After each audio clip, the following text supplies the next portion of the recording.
All right, so just a bit of housekeeping then, as people can hopefully join us. I know 9:30 is a transition time from Grand Rounds into our next speaker. A few more words that I will say just about the Global Health Conference as we've evolved. Since 2012, we initially started highlighting CHEO practitioners specifically. And then, as the momentum built and as we really looked outwards at some of the global health issues that were impacting us, we evolved into more thematic presentations. So during the Syrian refugee crisis, it was very timely to do refugee and migrant health. We've had a morning on the tuberculosis outbreak in Qikiqtarjuat and how CHEO physicians, RTs, radiation technologists contributed to that. WHO published in 2019 Threats to Global Health. And then, of course, that was very prescient, actually, as it talked about emerging viruses that just a few, 3-4 short months later, the COVID-19 pandemic really exploded. So out of necessity, we transitioned to a virtual platform last year, and we saw how COVID-19 was impacting on different global health projects and activities. And really, it provided us with a new opportunity to expand our reach. And we had presentations from Calgary and our former colleague, Dr. Paul Moreau's orthopedic surgery in Hawaii, which otherwise we might not have been able to speak. And so, as Dr. Ogle mentioned, it's clear that the pandemic, is opening the eyes of societies who might not have realized the significant inequities in healthcare that have really existed and that the pandemic has blown wide open, even within our own borders, as we'll hear about this morning. Hence, our theme for 2021, Striving for Health Equity, was born. I'm going, as I load our next guest speaker, I'm going to ask Dr. Jason Brophy to introduce his colleague at the Clinton Health Alliance Initiative. And he is a global health champion. He's been a keynote speaker for our conference in the past. And so I will pass it to him to introduce Dr. YANFENG Lim, our next presenter. Thanks, Heather, and amazing first speaker. Thanks, Dr. Ogle, that was fantastic, and leads in really nicely to the next talk. And it's my great pleasure to introduce Dr. YANFENG Lim. She's the Senior Technical Advisor with the Vaccines Market Team at the Clinton Health Access Initiative, or CHI, with a particular interest in epidemic vaccines. Very topical. She's a biologist by training, having received her PhD in molecular biology at MIT. And she spent 10 years in global health with roles in vaccine delivery as well as tuberculosis prior to her current work. Most recently, she served as a secondee to COVAX, the COVID Vaccine Global Access, a worldwide initiative aimed at equitable access to COVID-19 vaccines directed by Gavi, CEPI, the Coalition for Epidemic Preparedness Innovations, and the WHO. She's a great colleague of mine at CHI, where I work part-time, and it gives me great pleasure to hand over to her and hear her talk on COVAX. Thanks so much, Jason. Are you guys hearing me fine? Yes, great, thank you. Great. Firstly, thanks to Jason and Heather for inviting me to speak here. I realize that it's a great pleasure to get to meet the people who have been on the front lines of a lot of the work that we've been doing here at CHI. So a pleasure to be here today, and also listening to a prior speaker talk about diabetes and the impact there. Perhaps I meant to, maybe the next slide. And with thanks, Heather, for helping me. So just to stay here for a moment to say that COVID-19 needs no introduction, particularly in this group. The impact of COVID-19 on poverty, health, including diabetes, sexual reproductive health, gender violence, political stability, and food security, and education are all things that have been flagged early on and continue to be documented. So even though on one level, COVID is a stark reminder that even high-income countries are not exempt, as we've seen the impact across the globe. Still, everyone in this audience will be familiar with how COVID's pandemic's impact has been particularly difficult on the well-being and security for people from certain vulnerable groups, whether it's social economic or race or gender or others. There's been a clear differentiation of how badly COVID has struck those groups. A similar story has played out between countries, not just within the country, but between countries of different economic status and vulnerability. And that's the focus of my talk on how COVID has impacted vaccine access and equity. I'll talk today a little bit about what we know of what has happened, of why this has happened, and what the world and perhaps even you and I can do about it. And I would split the idea of COVID and the impact on vaccines equity into two parts. The first part, which I'll start with, is about COVID vaccines equity, so the equitable distribution of COVID vaccines. The second part is the COVID impact on other vaccines equity, which is in itself actually a very huge topic. Perhaps to say, I will also introduce myself and a little bit of why I'm doing what I'm doing along the way, and there'll hopefully be plenty of time to ask questions at the end of this presentation. Next slide, Heather. So maybe a little bit of a short summary of where CHEO comes from, maybe you guys already know this from Jason's earlier presentations, but when President Clinton left office and set up his foundation in 2002, fewer than 300,000 people living with HIV/AIDS received ARVs. In the space of 15 years, over 12 million people living in low and middle income countries were on ARVs, particularly, of course, in sub-Saharan Africa, where the biggest problem was. Now, CHEO was part of the group that pushed this specifically, especially on access to affordable, sustainable prices for ARVs. I'll touch on that point a little bit later as we continue. But since then, CHEO is now independent of the Clinton Foundation and has done a lot of work in terms of better pricing and products for countries, as well as supporting scale-up of use of those products across a variety of health areas. So beyond HIV and ARVs.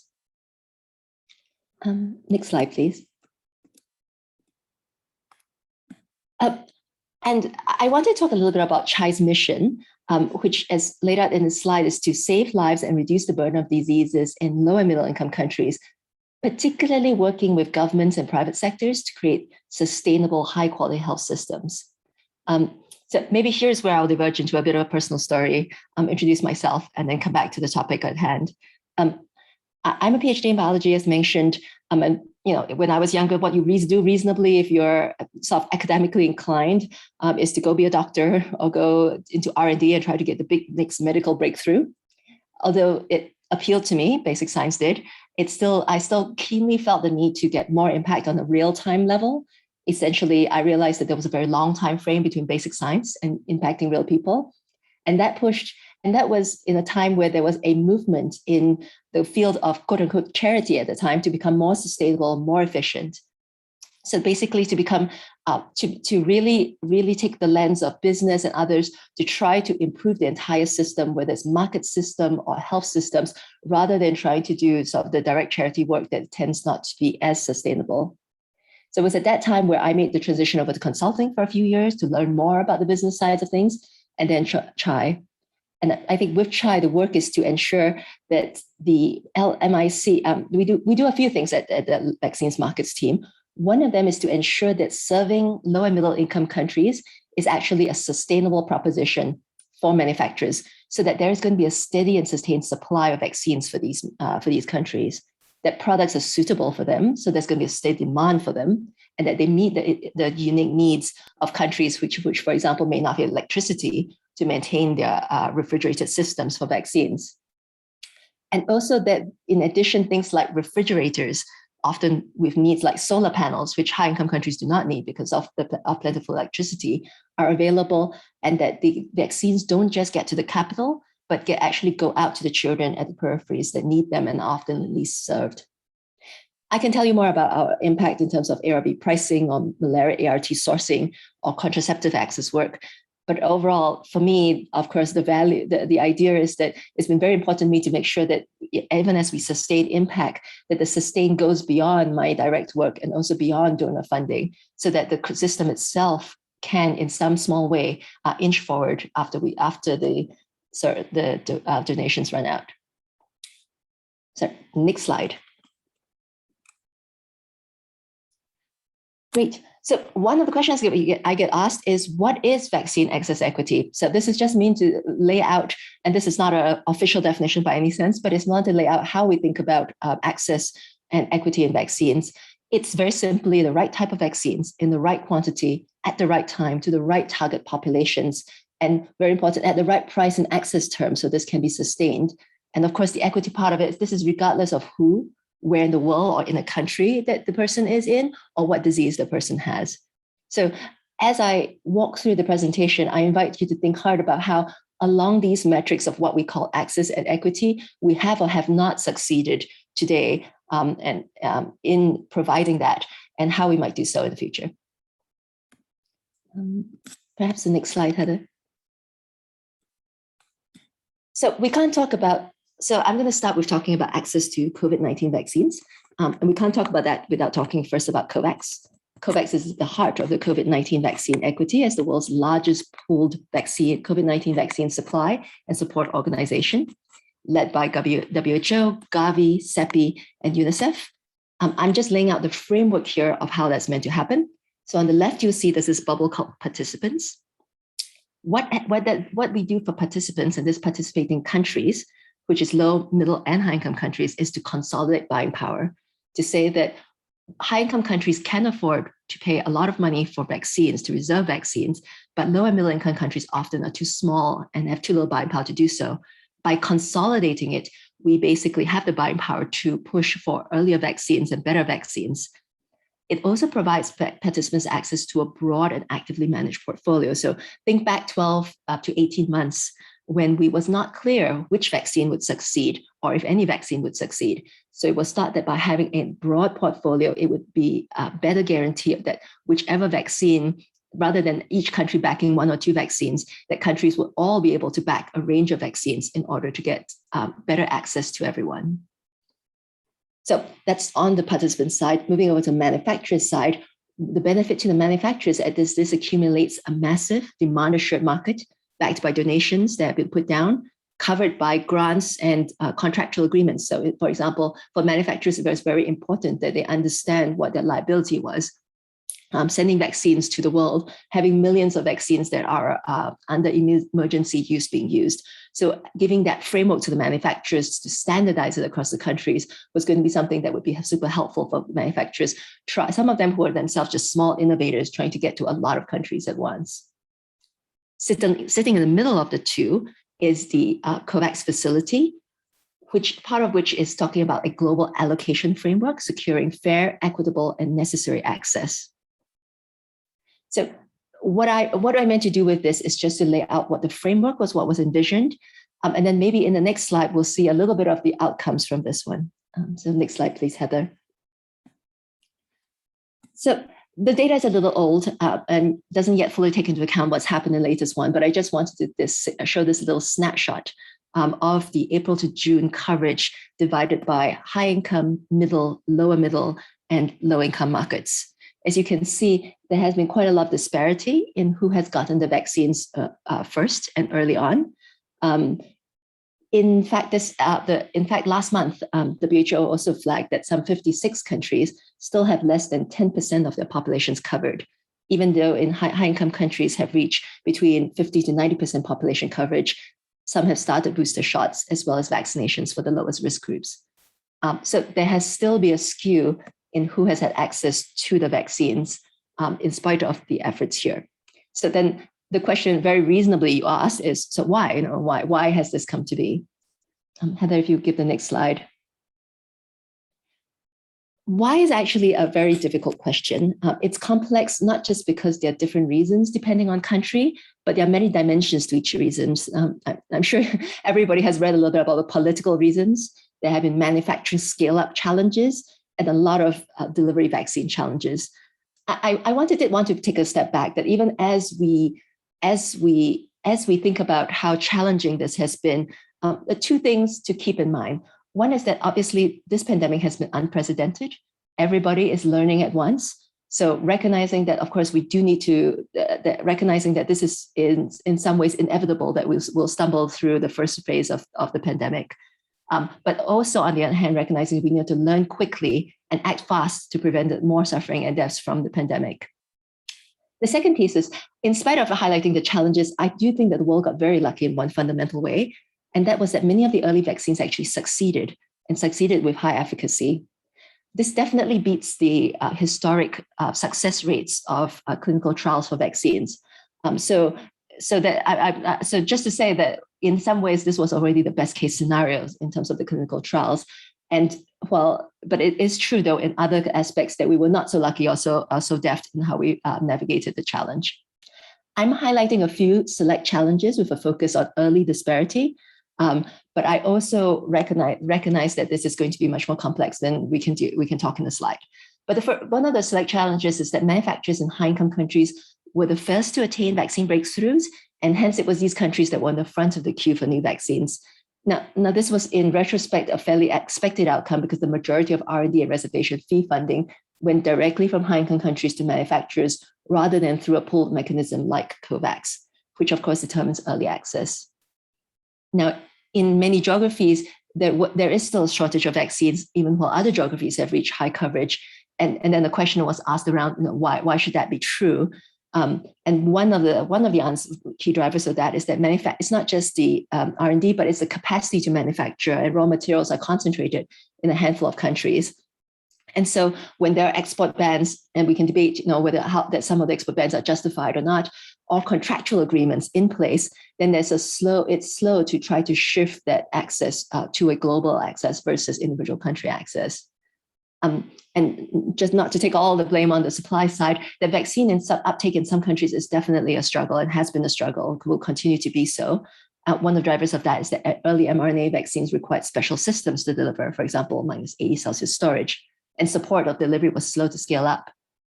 The second reason is something probably we're all very familiar with, that misinformation and vaccine hesitancy is rife across the globe. And although this is not unique, obviously high-income countries are also susceptible to it and have seen plateauing uptake well below the target uptakes because of that. A lot of the low-income countries also suffer from a historic lack of trust in the government, and hence there is a sense that there is an inability, I guess, of governments to persuade their citizens that taking up vaccines in some ways is the best choice for them. At the end of this, I will come back to a little bit about what we're doing about this and all what we can continue to do about this. But for now, let's switch gears for a moment and move to the non-COVID vaccines. So COVID's impact on other vaccine equity.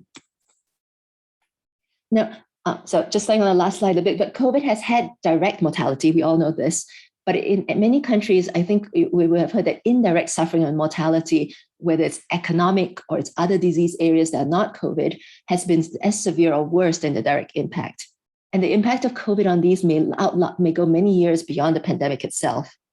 Now, similar stories in vaccines is true. So drop of life-saving coverage of other life-saving vaccines may actually ultimately cost countries more than direct mortality from COVID. So next slide. I think it's good to spend some time on this slide because I think the statistics here is worth wrapping our heads around a little bit. So thinking about the global coverage of global immunization indicators, we see that there's been backsliding on them. Some of them, in some cases, going back to levels that we've seen more than a decade ago. So it's been a fairly big problem on other globalized other immunizations. DTP, diphtheria, tetanus, and pertussis, is one of the primary, and you might know it better as the pentavalent vaccine, is one of the key indicators that we use for coverage. And globally, this went from 86% to 83% for the first time in a decade, mostly due to the pandemic, but also to the COVID-19 vaccine rollout, which we will also come back to. Now, talking about average actually covers a lot of equity differences. So one of the other analysis from WHO was to look at the coverage of the 20 worst performing districts in each of the countries. And they found there that in most of the countries, the drop in DTP as well as measles containing vaccines fell greater than that seen for the average for the country or globally. suggesting that poor performing districts fell further behind in 2020 and that there's increased inequities in vaccine coverage. The other way to measure equity is to talk about zero-dose children. Now, so-called zero-dose children are children that get no doses of vaccine whatsoever. So they don't even get the first, much less the third dose of DTP. And basically, these children also tend to live in communities that don't get much of access to any sort of healthcare, which is why they tend to be zero-dose. Now, the numbers of these were estimated to rise by 3.5% in 2020. And this is quite big because the numbers start with 13.6 to 17.1. So if you're interested in the numbers, I'll have a more pictorial way of look at it in the next slide, just to give you guys a way of looking at, imagining it. The other way we think about vaccine impact is to have new vaccine introductions. So many of the low-income countries have not introduced some of the basic vaccines that high-income countries have. And one way to rapidly get them to have the to get the life-saving impact that vaccines can offer is to have them introduce new vaccines. And the number of new vaccines introduced is tracked every year. And at 22 vaccine introductions in 2020 is the lowest in the decade. So then the question you might ask is, okay, so what's the impact of that? Have we seen deaths rise because we're no longer immunizing for that all sorts of basic vaccines are dropping in coverage? The answer is that it's mixed. We expect that a lot of this will be longer term. Of course, this was just measuring 2020. We haven't got 2021 data yet. And obviously, if it drops immediately, you don't actually see the impact. What we have seen is wild polio outbreaks in 2020 sharply rise, but ironically, we saw a sharp drop in measles, possibly because of the social distancing and the halt in movement of people. But as I mentioned, it's a bit hard to draw conclusions for this because of the long-term impact or the long-term protection of vaccines. Next slide. The next slide is simply to illustrate some of this in a more pictorial way. As you can see, what we're looking this is about two things. One is DTP coverage, which is at the top. So if you see 2020 is right in the middle of the graph, and the world has targets around what we're trying to do with in the next 10 years. And you'll see that the drop in the line, the blue line at the top is 83% lower than it's been in the last 10 years. And you'll see that the number of zero-dose children, which the dark blue column at the bottom, has risen, even as dropout rates have also risen. So in the absolute value, as well as in the proportional value, zero-dose children has accounted for many more of the children in 2020 versus the 10 years before. Perhaps next slide. Again, the question here is why? Why have we seen this? And here the answer is even more complex than in the last case, because it is a variety of vaccines. Some of the clear challenges I'll put here, but I think what's more important is that we are the world, and this is WHO and all the other partners, are now starting to ask questions about why this has happened, specifically what we can do to fix it. And even, is there a potential that we will, to use a catchphrase, build back better from this experience? Now, obviously, the first and most obvious one is lack of mobility or fear due to COVID, greatly reducing or even in a few cases entirely shut down immunization programs for a time period. The political and fiscal attention of countries has been almost entirely directed towards COVID fallout. And by this I include ministries of health as well as Ministry of Finance. So it's all spending as well as health attention that has delayed in other immunization priorities. I would also say that even delivering COVID-19 vaccines, because it's so challenging and it's to adults and it's to such an unusual group, has pulled away a lot of the capacity in countries to do with other immunization priorities. The final one is more on the supply side, where the economic priorities and food security are often higher priority in the times of a pandemic than vaccines or care-seeking behavior. So for the most disadvantaged, especially when they get hardest hit, sometimes giving vaccines to their child may or may not be their first priority in the case of a pandemic outbreak.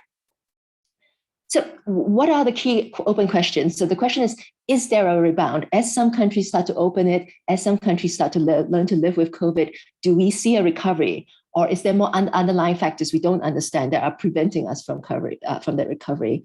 And as we recover or rebound back, can we leverage this to improve health systems? I think it was perhaps Heather who said that, of course, putting systems under stress has exposed a lot of the weaknesses that were always there in the system.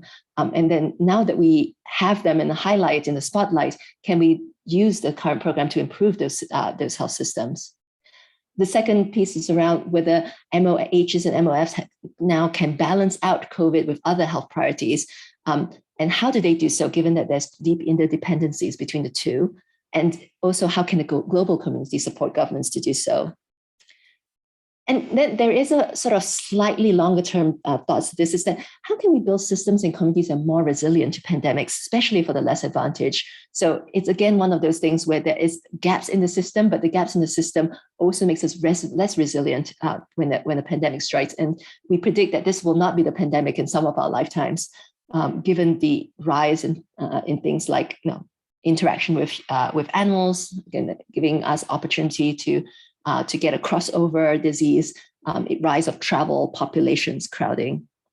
And then how can we balance this investment with other direct recovery efforts? So all of the attention has gone to recovery. How can we say that we would like to take a step back and also invest in the longer term? Next slide. The next slide is simply what next. So maybe we'll just go straight to it, and then I'll hopefully leave a little time for questions. What is being done? For the COVID vaccines, there's a lot of R&D in place. What vaccines are best for variants? How can vaccines be delivered more easily? How can we address safety concerns, valid safety concerns, and overcome interpretations of safety concerns that then may prevent patients from wanting to seek vaccination? So vaccine donations and redistribution is in place. So as countries reach plateauing coverage and find that they have vaccines that they do not need anymore, that there is indeed a big movement from Canada, US, other countries to try to move vaccines, be redistributing vaccines to other countries. So that is also well underway. Vaccines delivery support, for example, through COVAX and World Bank, is also kicking in to say that in addition to giving vaccines, we also have to help some countries figure out how they can deliver vaccines, target it correctly, ensure the safety of the delivery of those vaccines. In terms of recovery from COVID, the other vaccination programs, understanding the drivers of challenge, as you heard in the last slide, continues to be a big deal, where we're trying to say that it's not a one-size-fits-all solution. There has to be a range of solutions that fit the range of countries' needs there. And we need to be able to pinpoint each country what we can really do to fix that. Of course, and underlying all that, we need to have renewed political and fiscal focus on other vaccines, not just COVID. And in terms of vaccine supply, because of the slowdown in sort of like new vaccine introductions, the vaccine supply has also slowed down, and we will need to reboost that in order to support that rebound that we hope to see. Preparing for the next pandemic is actually something I'm very keen on to understand. And here I would break it down into 4 levels of things. One is surveillance. So it's well known that for a pandemic, if you can catch it early enough, really, there is a lot more range of things that you can do. Catch it too late. I'm sure I'm preaching to the converted here, and that your range of options suddenly becomes much more limited, and you're simply trying to manage and catch up with the pandemic. In terms of R&D, the CEPI, as Jason was telling you about, does 2 different things. One is they do just-in-case vaccines. They are building a library of a portfolio of phase 2 vaccines. So that's vaccines that have just gone through safety and immunogenicity. Phase 3 being efficacy, of course, needs an outbreak to actually be able to do. So for a wide variety of potential pathogens, to put that library together so that the moment the next pandemic comes, we pull it out of the freezer and we put it through a rapid phase 3, and we can get a vaccine faster than we did this time around. And then there's another category of vaccines called just in time, where we're also investing in the fastest technology. So this could be mRNA, this could be other vaccines, but how can we meet the challenge of going from just the sequence of the virus to a vaccine that works, or knowing that we will have a vaccine that works in 100 days. And if we can do that, then it will make a much bigger difference, because timing is everything when it comes to immunizing and protecting populations. Manufacturing capacity, as I told you about, we really need a more diversified geographic capacity for manufacturing, and that's something that's been put in place and looked into actively. And then country level contingency planning. So country by country, really need to think about how we can make systems more resilient, how we can plan for that and invest in that ahead of time. So finally, maybe more for food for thought, and I'd love to hear your opinions as well on what we individual and collective can do. So what can I do to help? And I think I suggest a few ways, but would love to hear other thoughts. Information and misinformation. I think that is the most natural one for individuals, is that there is so much misinformation, and for all of us here who are healthcare professionals, I think it's behooved on us to sort of ensure that the right information goes up so people can at least make data-driven decisions with the right data at hand. I make it sound simple.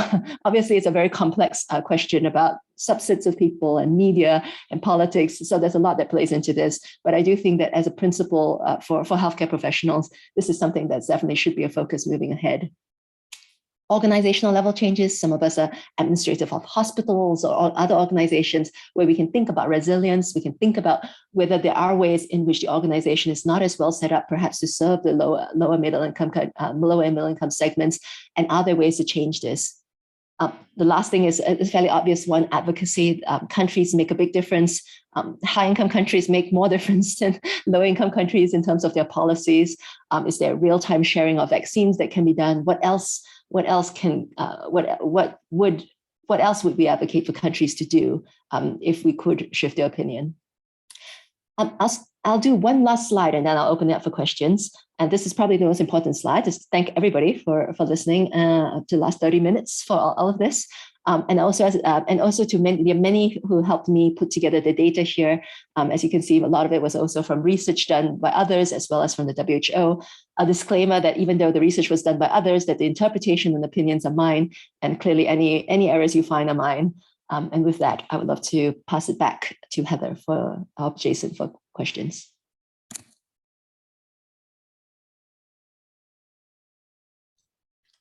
All right, thank you very much, YANFENG. That was a fascinating introduction to something that I don't think we've been talking about very much. So that's why I wanted to include it in this morning's program.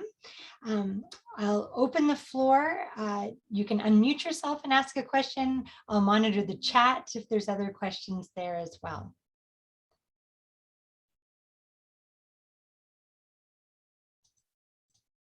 Or you can raise your hand.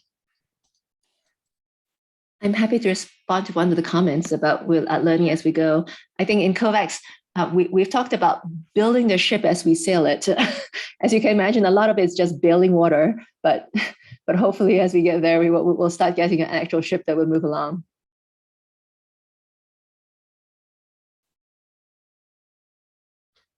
I think what a new concept for me was when we discussed your topic was really, first of all, the acronym COVAX, right? So the COVID vaccine global access, and that, when we're clinicians, practitioners, we have a mix of people on the conference today. There's hospital, university-based physicians, there's community-based physicians, public health, epidemiology, and we're on the end of vaccine delivery too, a lot of the time, right? So, and you're following the Ministry of Health schedules, but really there's that super, like the ultimate highest level of vaccine coordination. And so, the names like Gavi, Global Alliance for Vaccine and Immunization, CEPI, Coalition for Academic Preparedness and Innovation, working with the WHO, these are, some new acronyms for us. And personally, I found learning about COVAX and the fact that I believe you can comment on this too, that it's really driven by private donors, but 30 of the richest countries that are, charged really with helping hundreds of the poorest countries ensure that COVID vaccine is available to try to equalize those inequities that we're talking about. And so I'm not sure, YANFENG, if you have any comments, like because you were seconded, right, to work with COVAX as well. How do those meetings around the table go between some of the different countries, and how is it decided, who donate, to what level are the donations coming into the WHO? Thanks, Heather. And I think you pinpoint a little bit of like the tension, right? So there is a desire to help the countries, but there's also a need to do domestic immunizations, and that's a tension that a lot of the high-income countries feel. And I think it gets played out in the meetings that there are actually multiple stakeholders. Countries are not monolithic things. There are groups who are tasked with domestic immunization, and then there's the global aid groups in those countries. So there's often it's an interesting one where especially when it comes to dose donation, which was an area I was much involved in, was that the doses actually belonged and the contractual agreements were with health health structures within the government. But it was a global aid organizations that wanted to give them to countries. So there had to be some sort of negotiation internal to those countries as well, how that would pan out. And indeed, between the low-income countries who were participants also felt like they needed to, that there was also a sort of tension for them on like how they think about delivery fund, how they think about support for delivery. As well as getting direct vaccines. So on one hand, they definitely wanted the vaccines. We got a lot of very anxious calls about when they will see their vaccines, almost constantly. But at the same time, right? So at some points there was also a need to like, well, now that we have all these vaccines, they need -80 degrees refrigerators, and how are we going to manage to deal with them? So there was a lot of anxiety on that front as well. And they want to make sure they make the best use of the vaccine. They want to make sure they reach healthcare workers and the most vulnerable elderly first. So there was a lot of push and pull on both fronts. So you're right. A lot of the countries definitely felt a lot of tensions in between this. And at the same time, of course, people in the countries are banging the table and asking them to solve the problems. And the countries were under fire and under a lot of stress. So I wouldn't say it was an easy conversation, series of conversations where we had conversations with countries. Thank you. I see some questions. I believe Melissa Langevin was first hand up there. Go ahead, Melissa.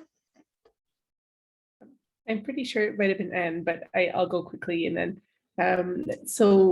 when we talk about equity, thank you for a fabulous presentation, and for the intellectual bandwidth that you've given to this. It's inspiring. Thank you. As we start talking about third doses and boosters for us, and when we see how many people across the world have not received a first dose, I'm torn with my individual desire to continue to protect myself and my family and those around me, and then the feeling that how is it that that's allowed, that we're talking about third doses when so much of the world still hasn't had a first one. I'm happy to take that, unless you want to accumulate a few questions first, Heather. I don't know how you like to do this. No, I think we can go with Melissa's. Right. Melissa, that's an excellent question. It's something I think we all wrestle with individually. I do think that I think at this point, actually, that it's not an either or, because the capacity that we have built with the manufacturers is it's a steady state capacity. So manufacturing capacity doesn't just go up and down. It went up and it's going to stay there for a while. So as long as assuming that third doses don't take as much as the first 2 doses for everybody, because I think that third dose currently is for the high-risk groups. I think there is a world where we can do the third doses for those who need it, and then still give as much as possible to the countries that need for the first and second doses. I think the problem is just ensuring that both happen with great speed. So it's partly a bandwidth question about when people are trying to do third doses, that possibly is less bandwidth to think about how they can donate vaccines. And possibly it's also politically difficult conversations where people goes, well, I'm waiting a long time for my booster. Why are you giving that vaccine to someone else? And so it's communications about saying, we're going to do both. Here's how we're going to do it. Here's our supply. Here's how we're going to split it. I'm not saying it's easy for high-income countries to do that, but I do think that it's an important thing to do in parallel so that people can see that we're trying to meet the needs of both very important groups. So I hope that helps you. I know as individuals, I've considered not taking my first and second doses, but I figured that wasn't going to help any much. So on a personal level, I feel your pain and on trying to make decisions like that. But I think on the country level, there is actually a good solution that we should all be pushing for. All right. Our next question is from Dr. Anne Pham-Huy, one of our infectious disease specialists. Hi, can you hear me? Yes. Yes. No, thank you so much for that talk and just giving that truly a global perspective on such a complex issue. And I want to maybe follow up on what Melissa was saying. I mean, I sit on the National Advisory Committee on Immunization, and we, recently discussed booster doses, and we do, have guidance and consultation from an ethics and an equity lens. And it was a very, very difficult discussion, lots of back and forth. It wasn't simple because, again, thinking that there's a large proportion of the world that has not even received their first dose. So I share that kind of angst, and it was definitely not an easy topic to discuss. So just saying that up there, I don't know if there's like a right or wrong, but there's definitely lots of considerations. I just wanted to share an anecdote. I have a good friend of mine is a pediatric ID in Haiti. And so we chat a bit, and I was just seeing just yesterday how things were going. And she told me that they had recently received 500,000 doses of Moderna as a donation. So I was like, oh, that's great. And then she told me they had to give back 300,000 doses and redonate that to another low income country. And I was like, just shocked. And just to show you the impact of misinformation, and which I almost think is almost as bad as this current pandemic. And wondering from a global health or global on these different organizations, there's so many complexities to this problem, but how much weight is given into addressing misinformation? I almost see it as like, not like bioterrorism, but like you almost have to have spies and know before the misinformation spreads in a specific community or country. You gotta kind of stop it before it spreads too much. But I mean, I was shocked to hear that they had to redonate all those doses because people didn't want to take the vaccine. Yep, really, really good question as well, and it definitely varies country by country. Some countries really want the vaccine, absorb the vaccines as soon as they get them, and then come back asking for more. And some countries say that vaccine X, Y, or Z has gotten such a bad name. We look like we're dumping vaccines on these people, and they wouldn't take it. So there's definitely a variety of responses there. So maybe two things. One is that I agree with you. Misinformation is a pandemic of itself. It's killing people almost as surely as the COVID pandemic itself is. So there's no question about that. WHO has an entire, at this point, information section that simply tries to answer questions. Every time we get a question about, can I get this from vaccines? Is there a side effect? Why is this a vaccine? Why are we getting different vaccines from our wealthier neighbors or whatever, that they attempt to respond as quickly as possible? I would say that it's a bit of an uphill struggle because some of you might know a little bit about this. I was interested, so I did some reading that sometimes data doesn't help. What helps is trust. You need to hear it from somebody you trust. If you don't trust the person, it doesn't matter what data they show you. It's really quite hard. So there has to be a grassroots level in a way where we say, either you talk to, maybe it's the imams of northern Nigeria, or, so that you tell them that, vaccines are not going to make women infertile, or you talk to, so there must be a way to reach out. There must be more creative ways. We are not, we're scientists, right? or health professionals. So we're used to say, look at the data, it's safe, it's this, but we don't fully understand this complexity to understanding from most people that doesn't just involve data. So there's now appreciation that we need to get better at this, and whether it's tweeting, whether it's finding influencers, what do we need to overcome this? But it's not something not simple. Simple question is, we're just not giving them enough data. Yeah. Thank you. Thank you, Anne, for that comment. All right. So your colleague, Jason Brophy, also infectious disease clinician, has our next question. Well masked there. Sorry, I'm in clinic. I don't sit around with a mask by myself in my office. I just wanted to comment a bit about the last question, and to say that like with CHI, we have this AfroCAB, the African Community Advisory Board, which is mostly around HIV outreach to try and produce demand and trust and enthusiasm about new antiretrovirals in those settings.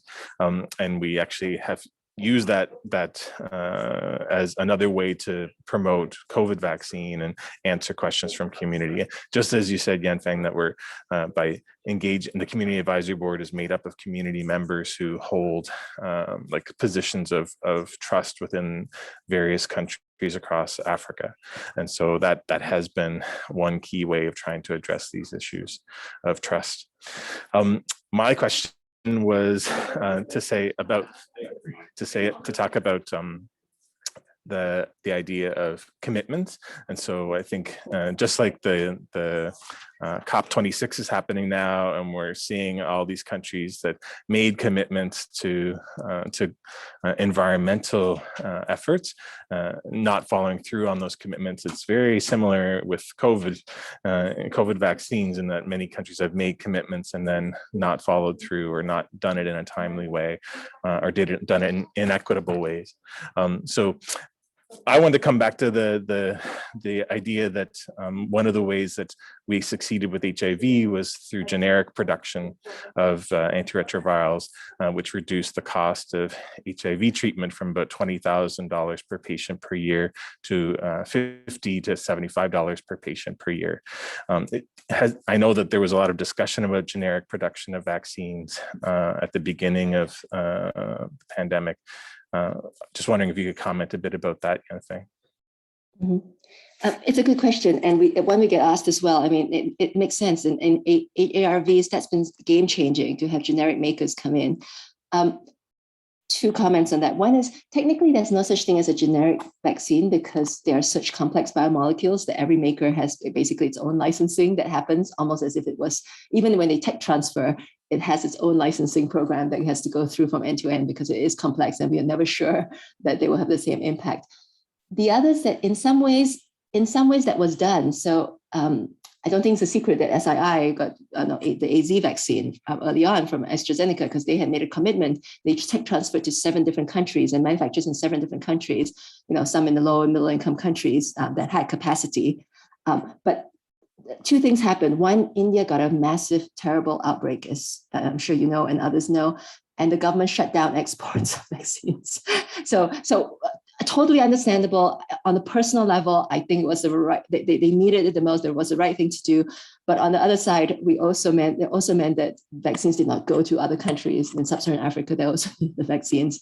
So even the generic makers, we have to be careful, because most of the generic makers sit in a couple of countries. So India, China, maybe Israel, but whether we can truly diversify it, truly get more in is the big billion-dollar question. And how can we sustain it to the next pandemic? How can we build all this capacity and make sure that it stays? Because the US creates full flu capacity and just lets it sit there, because they say at the next pandemic flu we're going to need it, but they pay hundreds of millions of dollars to keep that capacity going. So the question is, can we do something similar? What creative ways can we do to make sure that in the next pandemic, when the next pandemic hits, we have capacity sitting around somewhere that is not just the top 4 producing countries that we can tap into? So one of the questions, can we give it to a small country? So just to give Singapore as an example, if Singapore was producing vaccines, and even if they wanted to vaccinate everybody, it would be about 24 hours later when they would have to end the export, because everybody would be vaccinated already.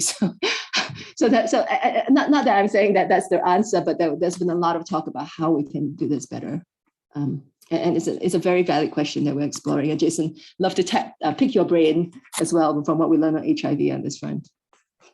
Over back to you. Thank you.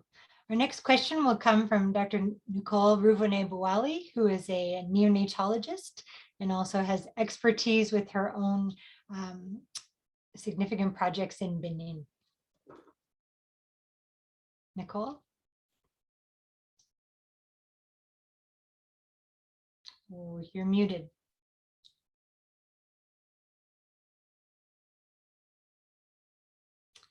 I've asked her to unmute, so she should be there in a minute. Sorry, forgot. So thank you so much for your presentation, Yanfeng.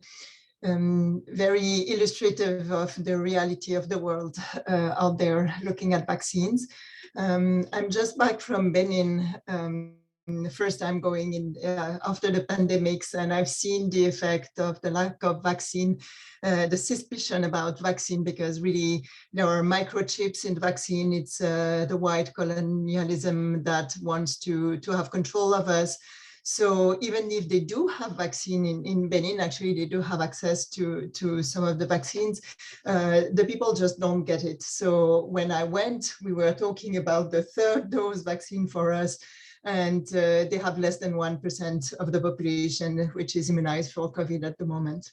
But I think the equity goes even beyond the vaccine, unfortunately. So when we were there, we did ourselves diagnose many cases of COVID in small kids, 3 months, 5 months, 2 years, 5 years. We didn't test the families, but for sure they were positive, those coming with a child who was positive. And the inequity is in everything, the equipment. They don't have the N95. They have some visor, but if you yourself try to put it, you feel like a crazy stranger who is not adapted to the country. And they have this hospitalization room where the kids are with the families. They have 5 kids on one bed because there is not enough space.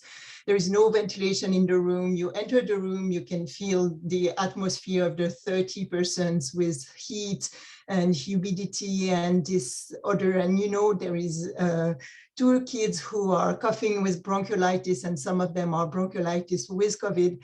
It's just the inequity is just so incredible. And so I just wanted to point that out. I don't know, you probably don't have a solution for that, but happy to hear your comments. Thank you, Nicole, for the very important point. I think being in the vaccines world, it's easy to get into a silo, or being in one area. It's very easy for each of us to get into a silo, but to understand that everything, in a way, the access problem is for everything.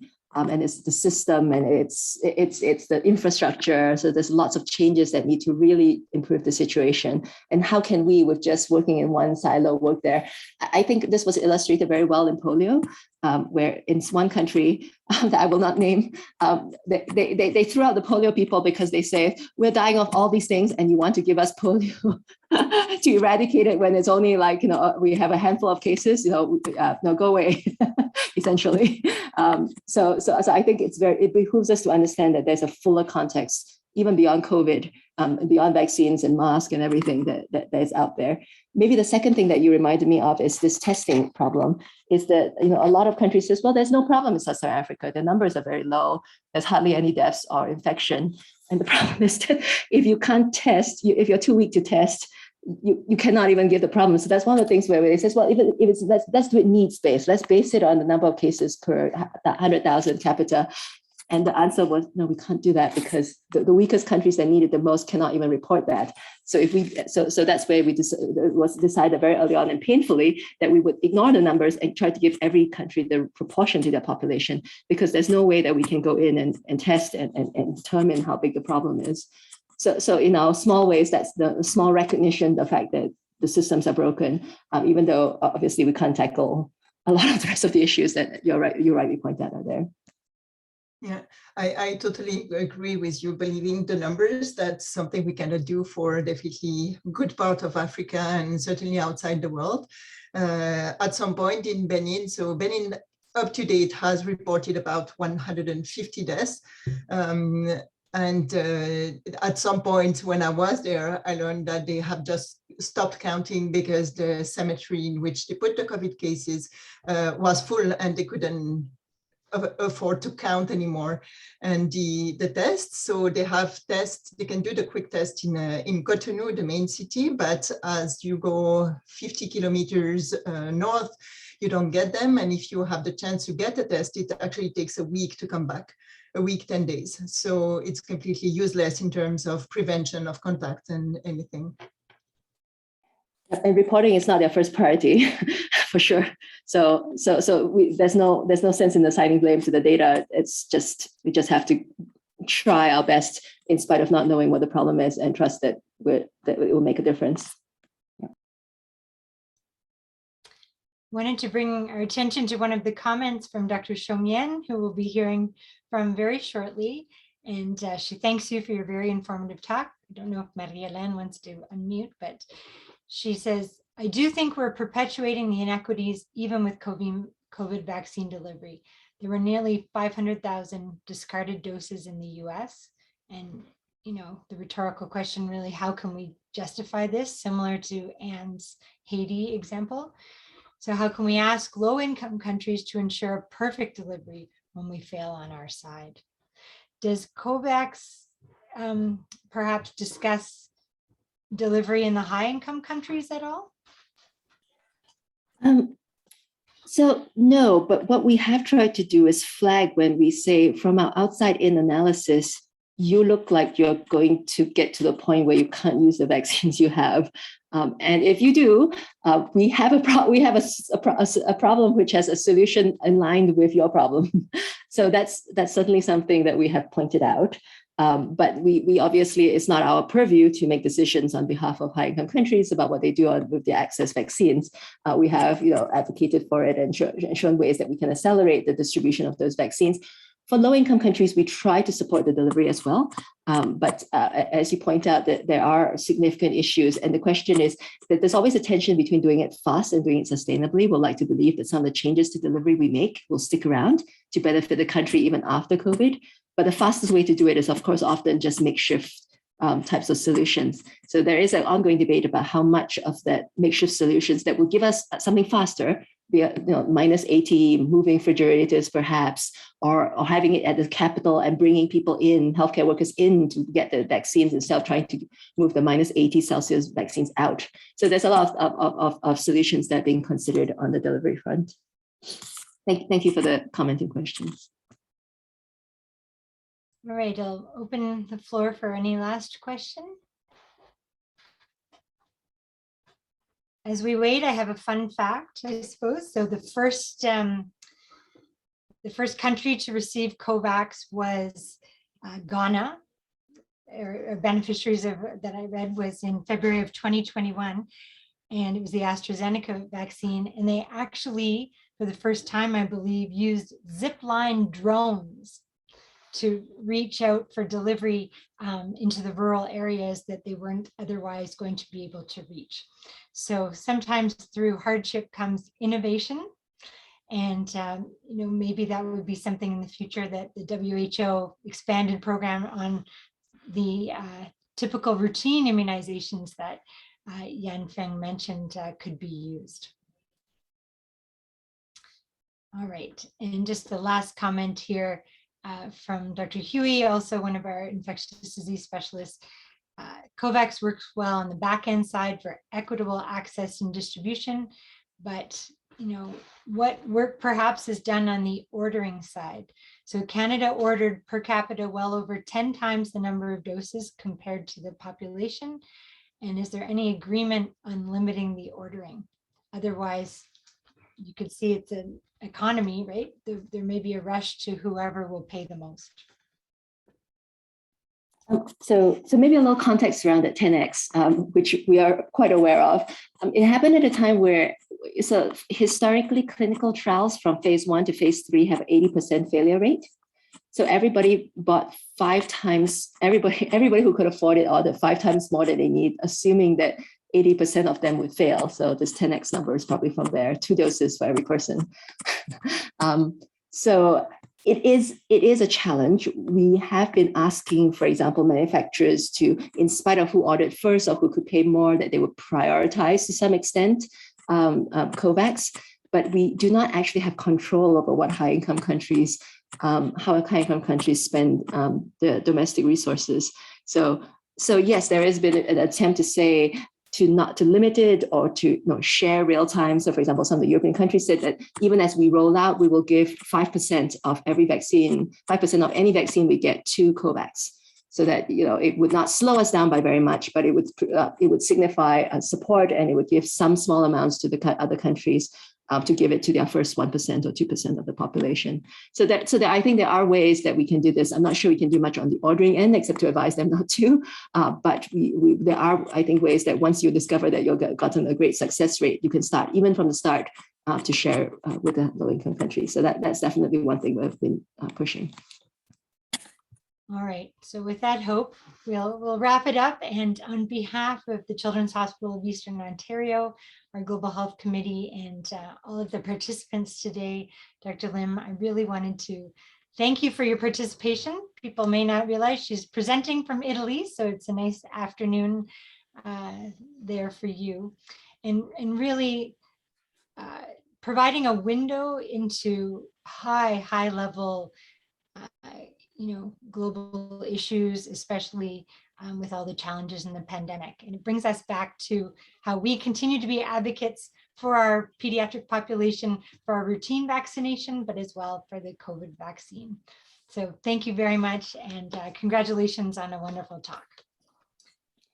Thank you, Heather. Thank you, everyone. It was thank you for the very stimulating conversation. Good luck for the rest of the day. Take care. Thank you. All right, so a little bit of housekeeping. We have 6 or 7 minutes. I'm going to pause.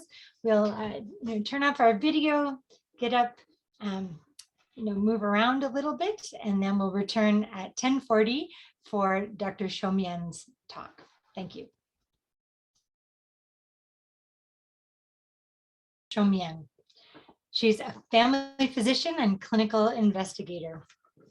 She has medical degrees from the University of Paris, France, as well as the University of Sherbrooke in Quebec. She is licensed through the Canadian College of Family Physicians and also holds a master's degree in epidemiology here from the University of Ottawa. She's an associate professor in the Faculty of Medicine with cross appointments to the Faculty of Education and the School of Epidemiology and Public Health. She works as a hospitalist at the Montfort Hospital, as well as a clinical investigator, senior scientist at the Institut de Savoir Montfort. Her main research interests include mental health and primary care, as well as health service delivery. She is a renowned healthcare leader in our Francophone community and was recently awarded a research chair for Francophonie Internationale sur l'état de santé physique et mentale de l'immigrant ou réfugié francophone d'Afrique subsaharienne. She is a well-deserved recipient of several awards, including the Canadian Association for Medical Education Certificate of Merit, Outstanding Support to the Resident Scholarly Project, and 15 Years of Service Award from the Department of Family Medicine at the University of Ottawa. As well, she has received the Prix Antérès Rayonnement Award from the Montfort Hospital. And more recently, we may have seen some of the Faculty of Medicine email congratulations, as she has received excellent awards in the Prix de la Promotion de la Francophonie in 2020, and more recently, and with great congratulations, the Prix de Internationalisation et Santé Mondiale in 2021. She is eminently bilingual, as I am just trying, but it's my pleasure to introduce Dr. Marie-HÉLène Chomienne to our 10th annual CHEO Global Health Conference. Thank you, Heather, and thank you for inviting me for this 10th anniversary of the CHEO Global Health Conference. This is an honor to be here, and I really do thank the previous presenters for inspiring and very informative presentation, and I do look forward to the following one. So I will start. So I'll be talking about the BÉNIN elective that we have built in the last 15, 17 years at the Faculty of Medicine. So I do declare that I have no conflict of interest. I do personally would like to also respectfully acknowledge that the land that we are hosting this event is in traditional unceded territory of the Algonquin and Anishinaabe people. And I would like to also personally to say how truly grateful I am and inspired by the teachings of the Indigenous people on their guidance in conducting research with partnerships with other nations and respecting their ways of addressing health. And I do work with their guidance when I work with the minority and communities here in Ottawa. I also would like to, before I start my talk, to acknowledge the Faculty of Health Sciences in Cotonou and all the local doctors who work with us and train our learners. The village of Colly, where we work in the last 17 years, Affaires Francophone of the Faculty of Medicine, which is the main funder of this project, Hôpital Montfort and our donators, also the Department of Family Medicine and the Fondation Mérieux, who also supported the research projects that I'll be presenting. And the team, Nicolas Chagnon, Stéphanie Malherbe are emergency room physicians, Christina Diacompas, Gisèle Munga are emergency room nurses, and Nabil Chik is a UDM pharmacist. Alors, my objectives for today, this talk will be to present how we built this structured global health elective, highlight the importance of long-term and ongoing relationships with the host country, and also ways maybe how we can maintain equity. The outline, I'll be presenting a few facts on Benin, talking about the elective, of course, and then a couple of research projects that build on the partnerships that we've had. So Benin is, as you know, a small West African country. It's about the size of New Brunswick. The population is now 13 million. When we started going there, it was 6 million. So it's an increase in the population. The official language is French. There are about 56 dialects in Benin. Fon, Yoruba, and Peul is the main dialects that are spoken. Religions, well, I would say they report 12% Vodun. I would say that all the population is Vodun, and then they add on either being Muslim or Roman Catholic or Protestants, but the Vodun is very, very prevalent all over. The history, of course, you know, is it's an ex-French colony. It acquired its independence in 1960 and was named the Republic of Benin since 1975. Interestingly, the first governments were military governments, but were very inspired by the Marxist-Leninist principle. And this is still, you can feel impalpable yet when you stay in Benin. It is a very politically stable country. It has very few resources, maybe that's why. And so we have no one comes to take the resources. The main economic resource is cotton. And the present president, Patrice Talon, is in fact a wealthy businessman who was in the cotton trade. So Benin is, of course, a very poor country. On the HDI index, it is at 0.545, which is puts it at the 163rd rank of the country. So in Canada, we are 13th. We're not number one, we're 13th. And in Benin, nearly 50% of the population is under 15 years old. So it's a very young population. And nearly 50% live under the poverty line, which is about now at $125 per day US. So very poor, and this is very palpable and very present when we stay in Benin. The health situation, well, as you know, malaria is very prevalent, high morbidity and high mortality from malaria. We'll wait what the vaccine does. And infant mortality rate is very high, 55 per 1,000. The maternal mortality rate, which is about 40 times what we have here, is 391 per 100,000 live births. So this is still the major issue, neonatal infant mortality.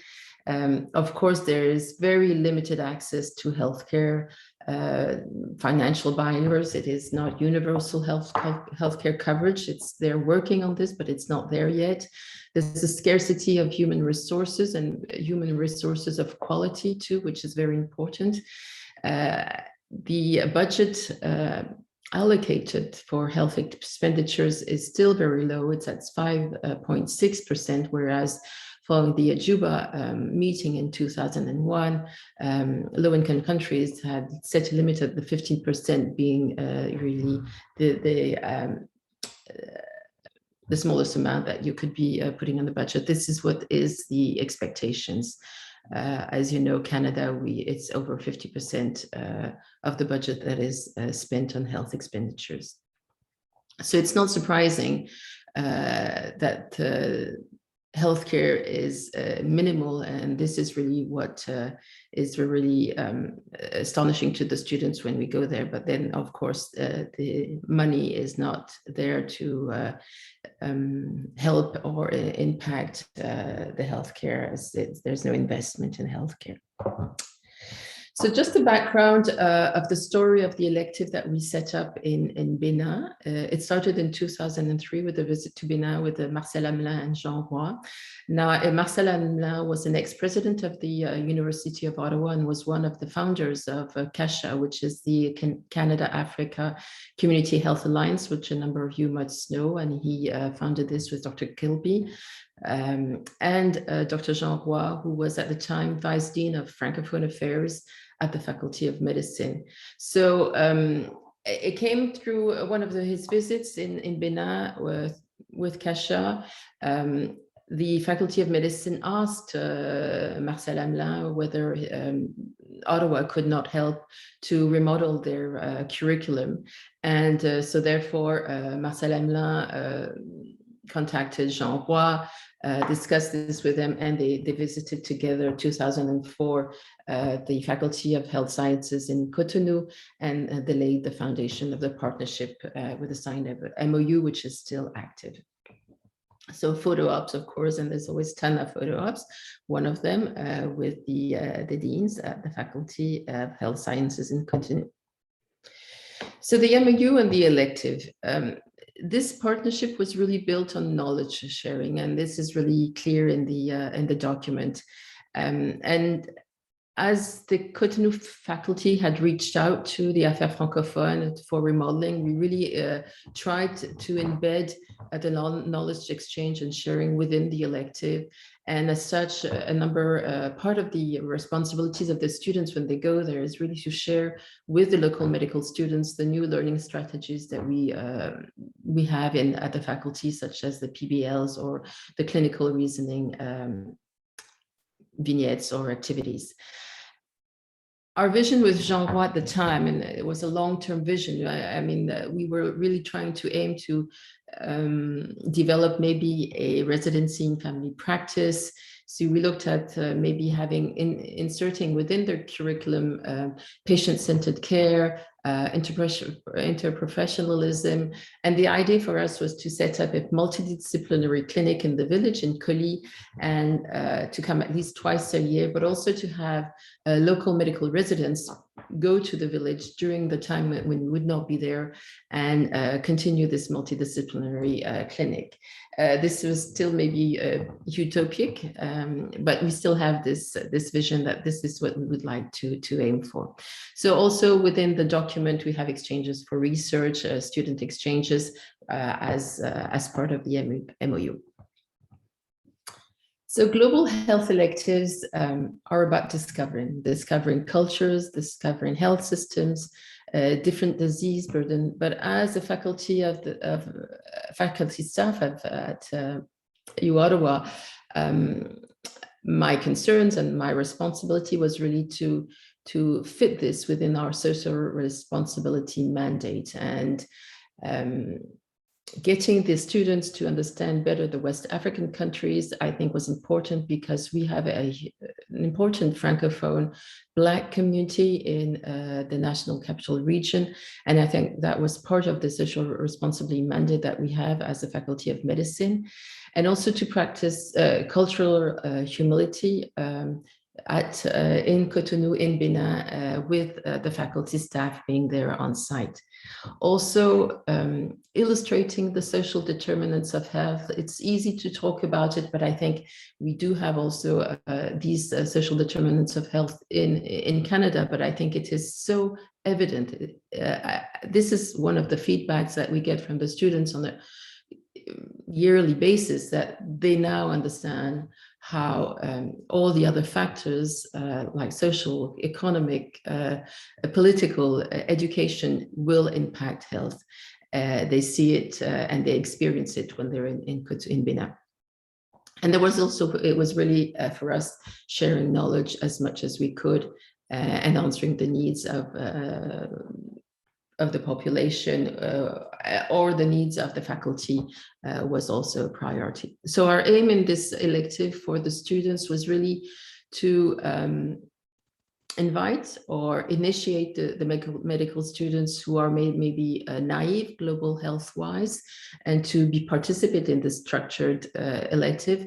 For residents, the aim would be more to reinforce a global health career path that they're striving to consolidate. So two different aims for whether you're a medical student applying or a resident. So this is in Colli. So the best part of an international learning opportunity is developing relationships with the local people, immersing yourself in a new culture with the goal of becoming a culturally competent physician. And this is Alexis having caught the chickens for the supper in the evening. So building the elective, we had a number of concerns, and it was not easy, and it was a learning experience, and of course it improved with time, and we had to balance a number of issues. For the learners, we had the elective be physically safe. Being on the roads is a hazard in low-income countries. The risk is really being involved in a car accident or contracting an infectious disease. So being physically safe was important, but also for our learners to be culturally safe. They would be in the wards experiencing practices that we do no longer practice here in North America. And they really, this is something that they really struggle with. And so it had to be culturally safe for them. We had to have a clinical valid experience too. And this can be a challenge because the health system being is not covered. There are few patients in the clinics. There are few patients at the hospital. So we needed to be sure that the sites that we were choosing had a clinical valid experience. And we wanted them to be ready for the Colli village clinics. So we needed to progress along the various health settings and the diseases that they're seen. So we usually do the clinics at the village at the end of the rotation. For the BÉNIN faculty, our concern was to reduce the burden that they would have in evaluating the learners. So this is why we really wanted to have our own faculty on site. We are responsible for evaluating them and not the BÉNIN faculty. We also wanted to foster and maintain a long-term relationship with them, because we know that this facilitates the learner's experience if we have a trusting relationship with the faculty in Bénin. And we also wanted to respect our commitment in supporting new medical education strategies. For the village clinic, our main concern was really to do no harm. So what is the BÉNIN elective? It says a 4-week. It started at 5 weeks, so now we're down to 4 weeks. It goes from mid-November to mid-December. We select candidates in January, February. We have a formal interview, usually in March. And we usually have maybe 10 to 12 applicants, and we retain 5 to 6 learners. They can be fourth-year medical students or residents. We've had residents from OBGYN, pediatrics, emergency, family medicine, so different from different specialities. The learners commit to fundraising activities, and they commit to on top of the mandatory pre-departure clinic sessions that they do with the Global Health Office. We have pre-departure sessions that we carry out during May to September, about 10 sessions. At most of the sessions, we do invite an African colleague. Most of them have been physicians in their own country, and they share their experience. And this is also valuable interaction that they have with the students. Different topics I've covered on the country, on the different diseases that we're going to see when we are in Bénin. And of course, there are ethical considerations and safety that we talk about. That's very important to us. At the end, we have a sort of a cultural dinner where we invite our African colleagues, and one of the colleagues presents on the women's health status in the West African countries. She is from Cameroon.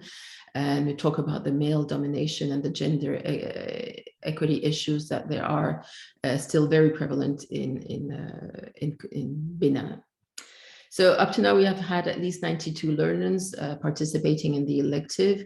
And I did want to say a word on the funding. The funding has been essential. It comes essentially from Affaires Francophone. The students and the residents do participate. They contribute to the residents, I think it's $1,500, and the students $1,000.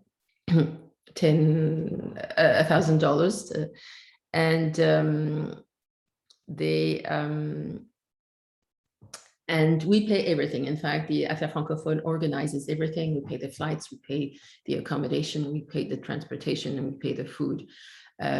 We do not pay if we go to restaurants or we go out for outings, but all the rest is paid and is included. So it's all package BENIN elective. It's really to make things more easier for the students and the learners.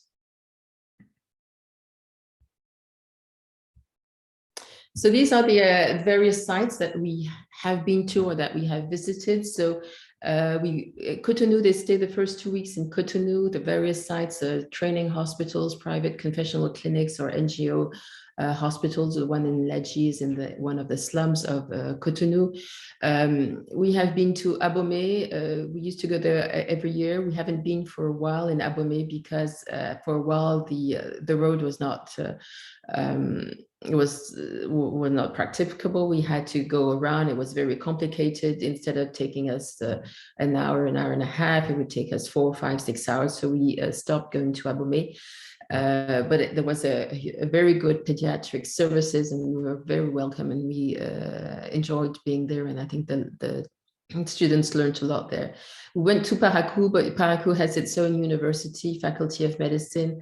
There's a lot of learners and very few patients, so we never developed this site. We have been a number of times to Tangueta in the north, and this is an excellent hospital. It's a confessional hospital. It's very well managed, very interesting, a lot of clinical experience, and very welcoming staff. They serve the whole of the north, even part of Burkina and Togo go to the Tangueta hospital. We had stopped going there because of the jihadist concerns. So, but we do hope one day we do go back. It's a wonderful area. And we go to Alada here, which is a Ulcère de Beverly hospital, which is also a private hospital funded by the Grand-Duché de Luxembourg. And we have also Colli, which is here, which is the village we go to and have clinics at the end of the rotation. So it's part public hospital and part confessional hospital, and we know that the health system is 50-50 in Benin, 50 being the public sector and 50 the private sector, and most of the private sector is confessional hospitals. So what does a typical day look like? Learners are brought to various sites. We clearly, I'm there usually 10 days ahead of the students coming there, because we have to I have to remind people that we are here. We come once a year, so they do forget by the time we come back. So I go around all the different wards that the residents or the students have highlighted that they would like to go to, whether it's pediatrics, OBGYN, internal medicine, mental health, emergency. So I specifically go to all those wards. I meet the dean, I meet the hospital directors, I meet the chief of staffs in each of the hospitals, and introduce and tell in advance that the students are coming. For them, it is an anomaly. In the medical studies in Benin, a rotation is 6 months at least. So when I tell them that they are going to stay 1 week, they do not understand it, do not fathom how this can be. But this is the reality. We only have 4 weeks, and we try to expose them to a variety of diseases. So the sites have to be prepared for the arrival of the learners. So we bring them in the morning to each of the sites. On the first day, we try to keep them 2 by 2s. And I do present them to the staff there, and then we leave them if they are alone. Usually one of the faculty may stay with one of the learners if they don't feel comfortable enough. And then we meet around 1 to 2 p.m. for lunch, where we talk a lot about what's been happening, of course. We don't always go back to the wards in the afternoon, but nothing really happens on the wards in the afternoon in any of the hospitals. Everything happens in the morning from 8 to 1. So this is really where we go on the wards. In the afternoon, evenings, there's a lot of debriefing. We talk about the ethics, the emotional cases that we've been through. We discuss the cases. And we also have the students prepare predetermined topics before departure. And we talk about the various topics that we have during those afternoons if there's nothing to talk about because of what's been happening on the wards, for example. And also we finalize the preparation for the consultations in the village, because we bring all the medical supplies, we bring the medications, and we package them individually to save time. So this also represents a lot of work. In the weekends, of course, there's a lot of sightseeing and cultural activities. And so the days go by. It is very tiring. The heat, the pollution, I think it takes them at least 2 weeks really to be ready to go down to the clinics in the village. It takes them 2 weeks to acclimatize and be ready and get used to the conditions of living. We have good accommodations, apartments with bathrooms and everything. We have a cook. We did try at the beginning to cook ourselves. It's very complicated and it takes a lot of time. And so that helps. Student evaluation, that's always an important part of the electives. So it depends on, they need to participate at 70% to 75% of the pre-departure sessions. The students are required to write a weekly log. They have to discuss one of the cases that they've seen that week. Of course, we encourage them to share clinical, cultural experiences, the ethical, the clinical dilemmas that they've encountered and that they've struggled with, and how differently they think this would have been managed in Canada, and what they've learned from this situation. Also, the students evaluate the rotation by clinical site. So this is Ladji. This is one of the sites where we go. This is in this. So we have it's a hospital which is led by Théophile. He built the hospital, and it's really maternal and child health. The students participate in the vaccine program. They do this as some outreach within the slum to educate the population there. There's also a school where they have a high. In fact, a number of girls also attend the school, and this is one of their, they're very happy with that. And there's a lot of maternal health. So Alexis, who was there, I think spent at least 1 or 2 nights there to be sure to be able to participate in the delivery.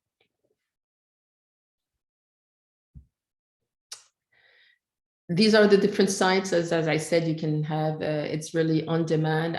We go to the wards that the students or the residents are asking for, whether it be anesthesia or surgery or orthopedics or pediatrics. So as long as I know ahead and in advance, I can therefore prepare the local doctors that they will be receiving the Canadian learners.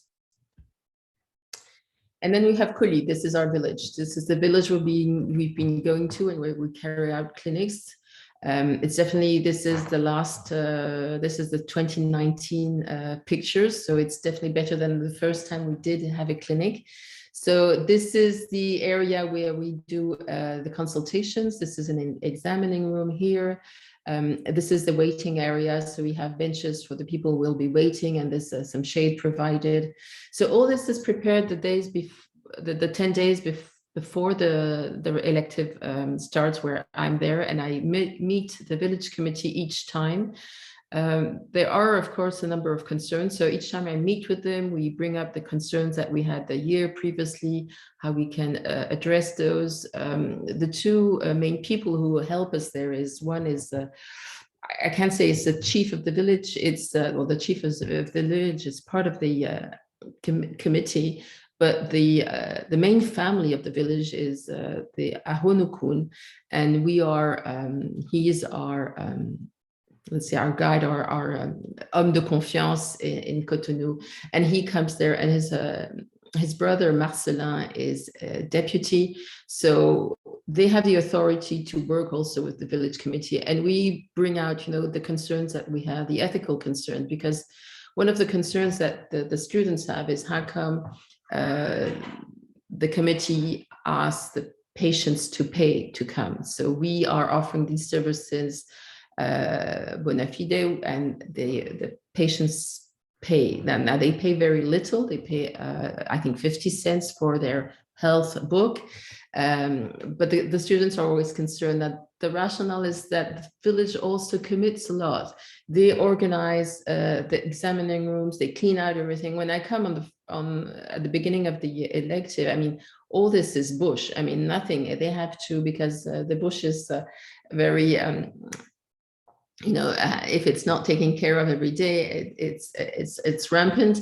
So they have to clean up everything. They prepare the examining rooms. They prepare the triage area. They prepare all this. They build tables. They buy the chairs, and also they give us the interpreters. The interpreters are the teachers at the school and the college.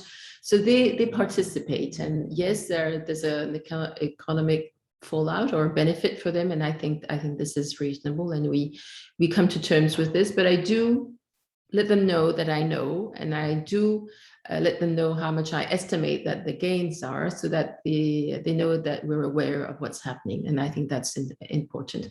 So there's a lot of people. Last year, not last year because we didn't go on, in 2019, there were about 1,000 people that we consulted, that we've seen a number of patients come. They have walked for days to come to the clinic, mainly children and women, of course.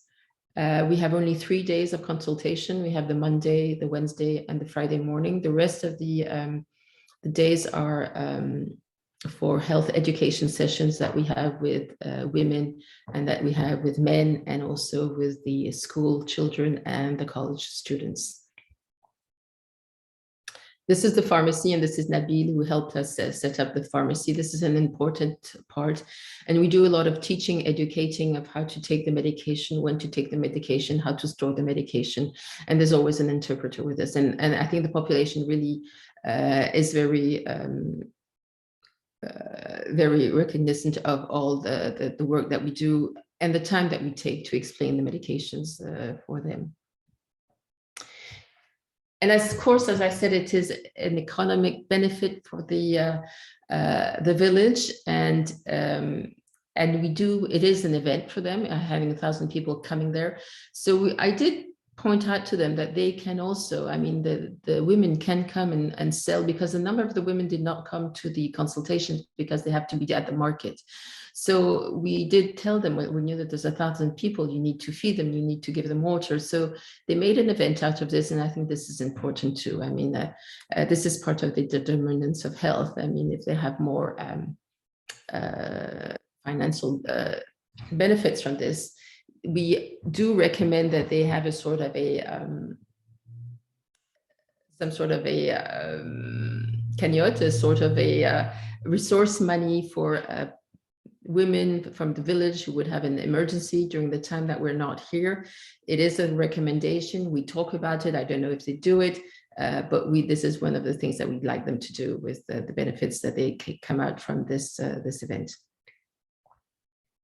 This is the hand washing with the children, talking about gender equity with the schools, the students. And here, this is one of the students explaining how to put a condom. So there is a lot of talk. We also speak about family planning with the women and the men together, about spacing childbirths. I think all the health education sessions have always been very much appreciated. But we do concentrate on simple things. We don't want to make it complicated. So there are, as I said, always these ethical considerations that is always on our minds, and that really are the mainstay of the discussions that we have. And I think that's why it's important to have the faculty on site when things arise. the discordance that there are between the high-income country, the norms that we have versus that of the host country. For example, the professionalism is not the same, sometimes sexual misconduct on the wards, the paternalistic approach, the non-patient-centered care, all these are things that we have to discuss, and it is important to discuss on site when the issues happen, and issues do happen. And this makes us practice what I think is cultural humility, which is one step towards the cultural competence and safety. At INSIT, we try to highlight to the students that there are different norms. These are societal norms, are different from ours. And we try to work with them how to best deal with them sensitively and ethically. But we also like to remind them that these norms were our norms 50 or 60 years ago. We have progress, we have changes, and BÉNIN will change too, but we have to leave them time. And we also like to remind them that they're ambassadors of the university, but we are guests.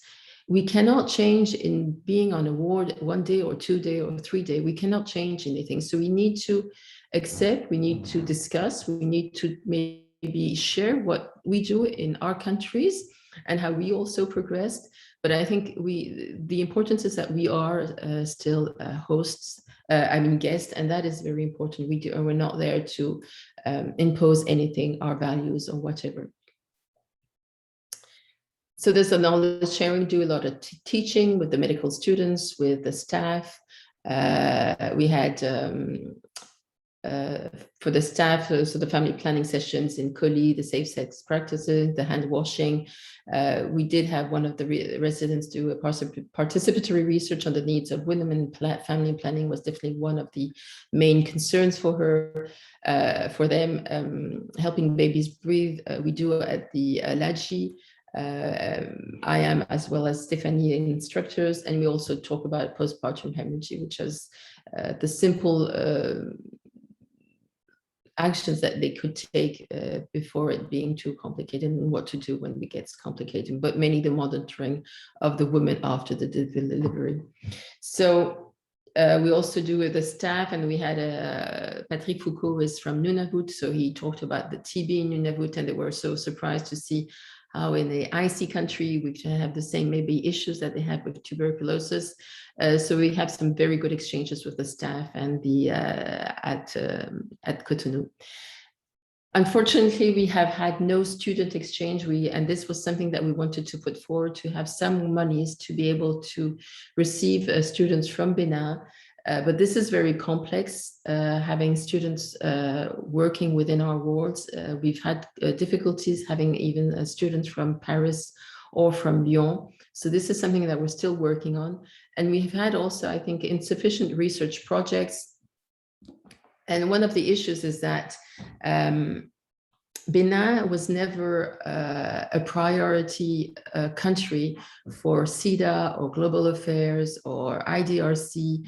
So it was always very difficult to find some funds to do any research. So we did some small projects, but now there is some opening from Global Affairs and from IDRC. So we may be having some success there. So I'll just be talking about the research project, because I think this is part of the partnership, and I think this is how also we maintain a good relationship with our faculty, trying to build on this partnership some small research projects. So I'll be talking about one that we did about helping babies breathe in the village, and also one that we're doing presently as training primary care physicians. So this is a small video. So you'll hear, it's still my voice, but it might be some sort of different interactive presentation.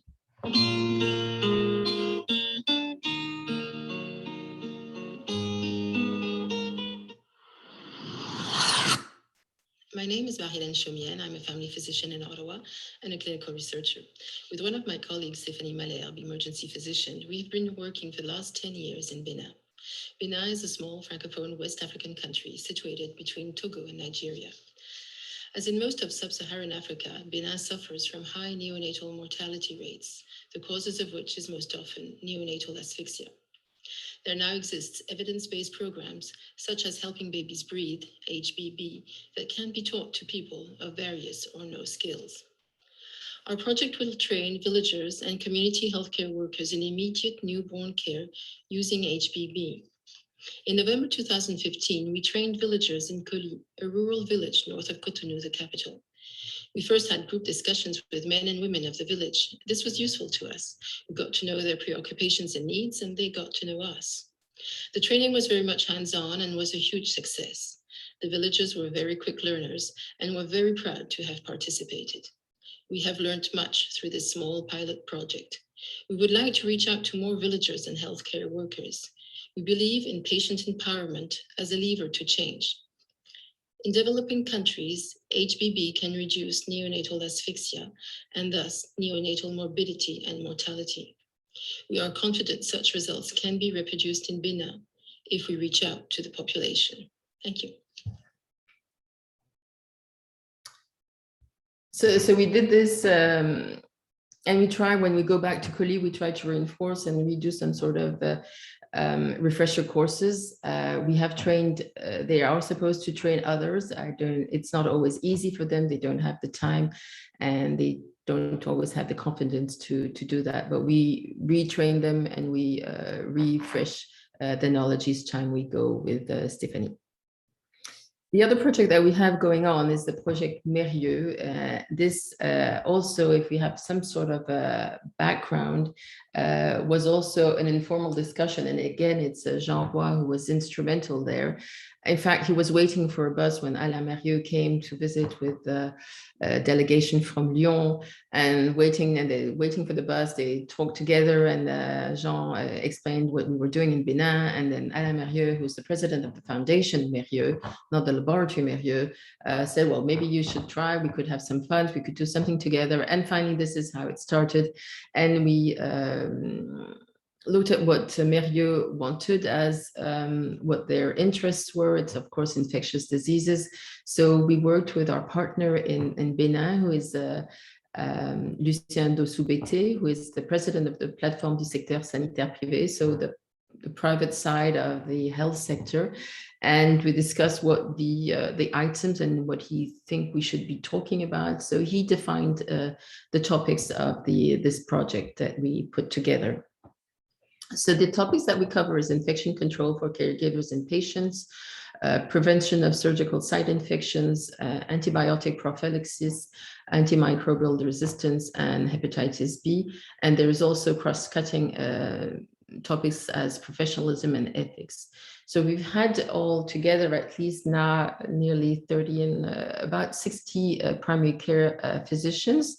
They can be physicians, they're providers, they can be physicians, nurses, midwives who have attended the sessions. We went twice on site, and this is very gratifying. They are very interested, and they ask a lot of questions. And so we first have the presentation, then there's some breakout groups, and they discuss together what they would do and how they would change their practices. And so how exactly would be the take-home message for them. We have a program evaluation which is embedded in the project, and so we have formal evaluation forms, but we also have interviews with the learners, and we also collect data on site 6 months after. So we've had very positive results from the participant. They have indeed changed a lot in their activities, and this is really impressive, the way they have made concrete changes to the way they practice following the presentations that we've made. So we hope that this will definitely change and make some changes for the population and their health status. We've had of course to change with the COVID, and we've had one online session. Here are some of the concrete examples. One of the sisters who participated went back and set up a hand washing station, and I don't know how she organized this all herself, but there is a lever for the foot, so nobody needs to touch anything. So she organized that following the sessions that she attended. We also have one of the clinics started changing the way they were giving antibiotics around the delivery. They would be giving antibiotics for at least 14 days to the mother after having delivered, which was not, but this is what the norm was. It's definitely not prophylaxis. So, but they've changed everything, and this is ongoing for the last year. In the whole of the clinic, there is no longer antibiotics given for a normal delivery. Others have started different projects also in their practices, but they are very, let's say, very creative, and they are really applying the learnings that they've gathered from the sessions. So in all, 2 training sessions live in Bénin in 2019. In 2021, we've had already 1 training session which was offered online, and sometimes it's difficult because they don't have the same stability of internet as we do, and we're having one again in December. Doing a number of dissemination activities, we'll be publishing articles and also presenting at ACFAS if our abstract is accepted. So of course there were challenges. I think it's a great opportunity. The challenge was essentially from COVID, not being able to go on site. But I find that they have done a lot with the information that we've given them. They like the interactivity, the way that we do also the mise en situation. It's like acting with other people and to get through the ethics and the professionalism principles. The way of learning is definitely different from their usual way of formal presentations that they usually have. So in conclusion, I think equity in global health initiatives is possible. I think it needs to be a constant concern. We need absolutely to have long-term relationships, ongoing, recurrent, frequent, and the presence to foster trust. But trust is really important. It takes time. And we need to have diversified activities to enhance the partnership. So not just the exchange of students, but also other, like we participate in the thesis committees, we review manuscripts before their submission, and we have these research projects going on. And also this needs regular and systematic evaluation, of course. So it's possible, it's a challenge, but I think we can do better still. So we're still working on that. So any questions?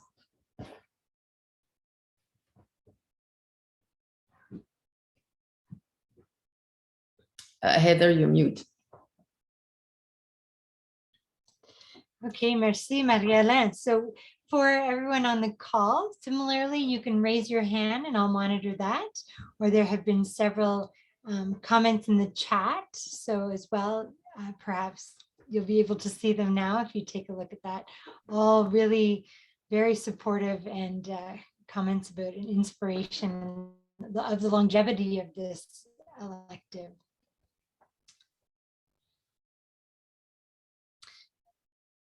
Maybe I'll just comment on what you had mentioned. Certainly part of the debriefing and the reflections with the learners, you know, in the evening, sharing their experiences. But can we think of maybe one example about how a case or scenario that you encountered in Benin, how the students and residents had reflected how it might have been handled differently in Canada?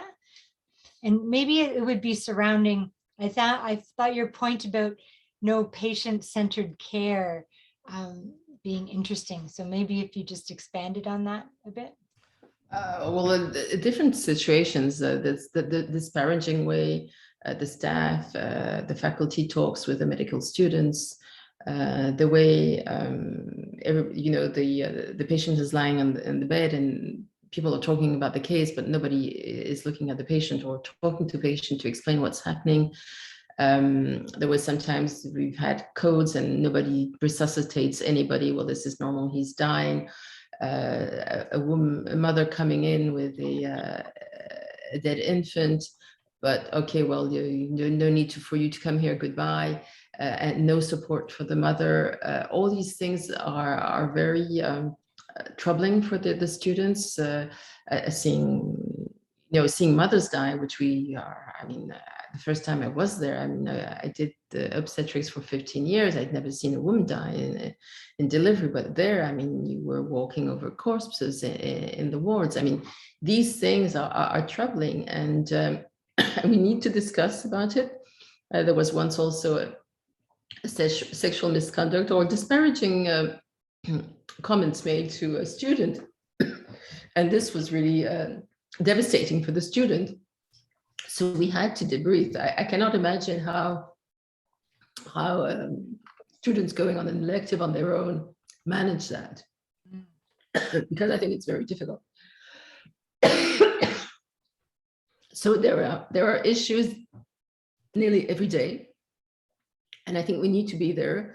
We always have faculty, one senior who's used to BÉNIN, maybe some younger ones who have sometimes been previous students who come also because we need to change, where, I mean, some will be stopping going to BÉNIN, so we have to have the relève needs to be there.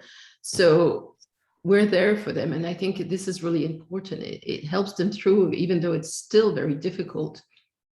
It does help them through. And I think I was reading before doing this presentation, I was reading what I think Ben Gurion in Israel is doing also a structured partnership with, I think it's Ghana, and the university is funding the whole elective, but a thing that we have not been able to do yet is to fund staff, faculty, students from BÉNIN to come over, whether it be on the wards, but at least to give back something to, and the Ben Gurion University has included that in the international health elective because they think it's definitely important, and it is part of the partnership, and this we still need to do, I think.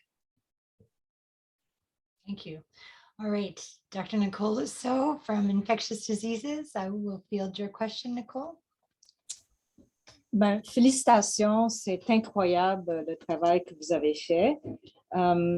One of the questions I have is, just as you mentioned, the long-term commitment from the University of Ottawa, and also sort of the back and forth from faculty that are there in BÉNIN for exchanges. And I'm just wondering, I know you touched on it the last 2 minutes, but what are the processes, what are the challenges, and how can we help sort of move this agenda forward? Merci, Nicole. Bonjour. I think that the main issue is a financial barrier first for the BÉNIN faculty and for the BÉNIN students. We'd like to have medical students coming over for a month or two, like we have the Paris and the Lyon students coming. But even having there's all the issues of who's going to be responsible, the liabilities. So for them, for us, having somebody on the ward is very complex and complicated, but definitely the financial issue is the main issue. I think if we had the money, we could probably manage to organize something. And we do it for the Paris and the Lyon students. But even so, I don't know if Daniel Hubert is around, he could maybe answer to that. I know there have been difficulties in receiving the students on the wards during the summer sessions where there's too much work or whatever, but there have been difficulties in the last couple of years. Well, they've not been coming because of COVID, but there's a financial issue and two, a liability issue. Before passing to Dr. Ruvene Bouali, I just wanted to comment because I see we're about a quarter of the participants are residents, and we've had other students come in and out as well for the morning. And I think that what we haven't emphasized, because the last 18 to 20 months have been very different, and all University of Ottawa global health electives have been halted during the pandemic, is what you've really highlighted. It's a passion of mine, as inspired by Dr. Anne McCarthy, who's on the call, former Faculty of Medicine Global Health Director, that preparing the pre-departure training, there's generic pre-departure training for all residents and medical students, but then repeatedly I've heard how complete and extensive the BÉNIN project pre-departure training for project specific is excellent, in that all people involved really I mean, there's the medical content, but really emphasizing bidirectionally that we want our learners to be safe, we want them to be ethical in country, and then how they conduct in the reverse, we want the population that we're serving in that host country also to be safe, because in the past there have been issues with that, and then the ethical issues that you brought forward. So I just wanted to emphasize to our residents that this is a discussion that we've had for many years,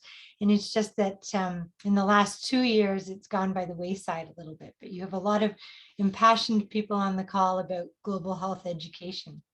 So I will turn the question back over to Dr. Rouvenet Boali. Hello, Marie-Hélène, bonjour.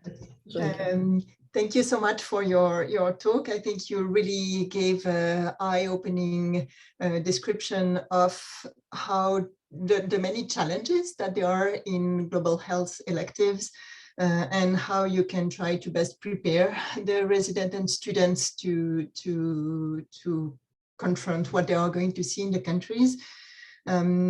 On a personal note, I really want to thank you because you are the one who connected me to Benin, and I've done my own path in Benin since, but you have been instrumental in that connection. So thank you so much.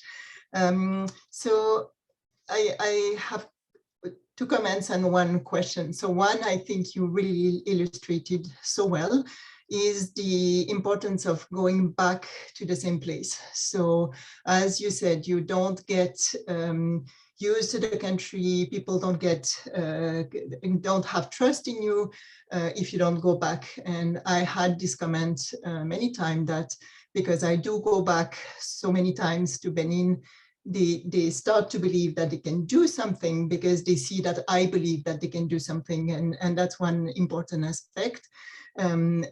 And really, you need to gain their trust to have them start to talk about their problem and find solutions to their problem. And so that's really an important point. And the second aspect I really found really interesting in the process of the rotation, the elective rotation, is the connection with the villages. So talking about HBB, many people are teaching HBB, and there is definitely a good amount of literature that states how efficient it is. But I have a caveat on that, because yes, you can save babies who are not too sick, and that's the goal of HBB, is to give quality of life to the patient who will survive.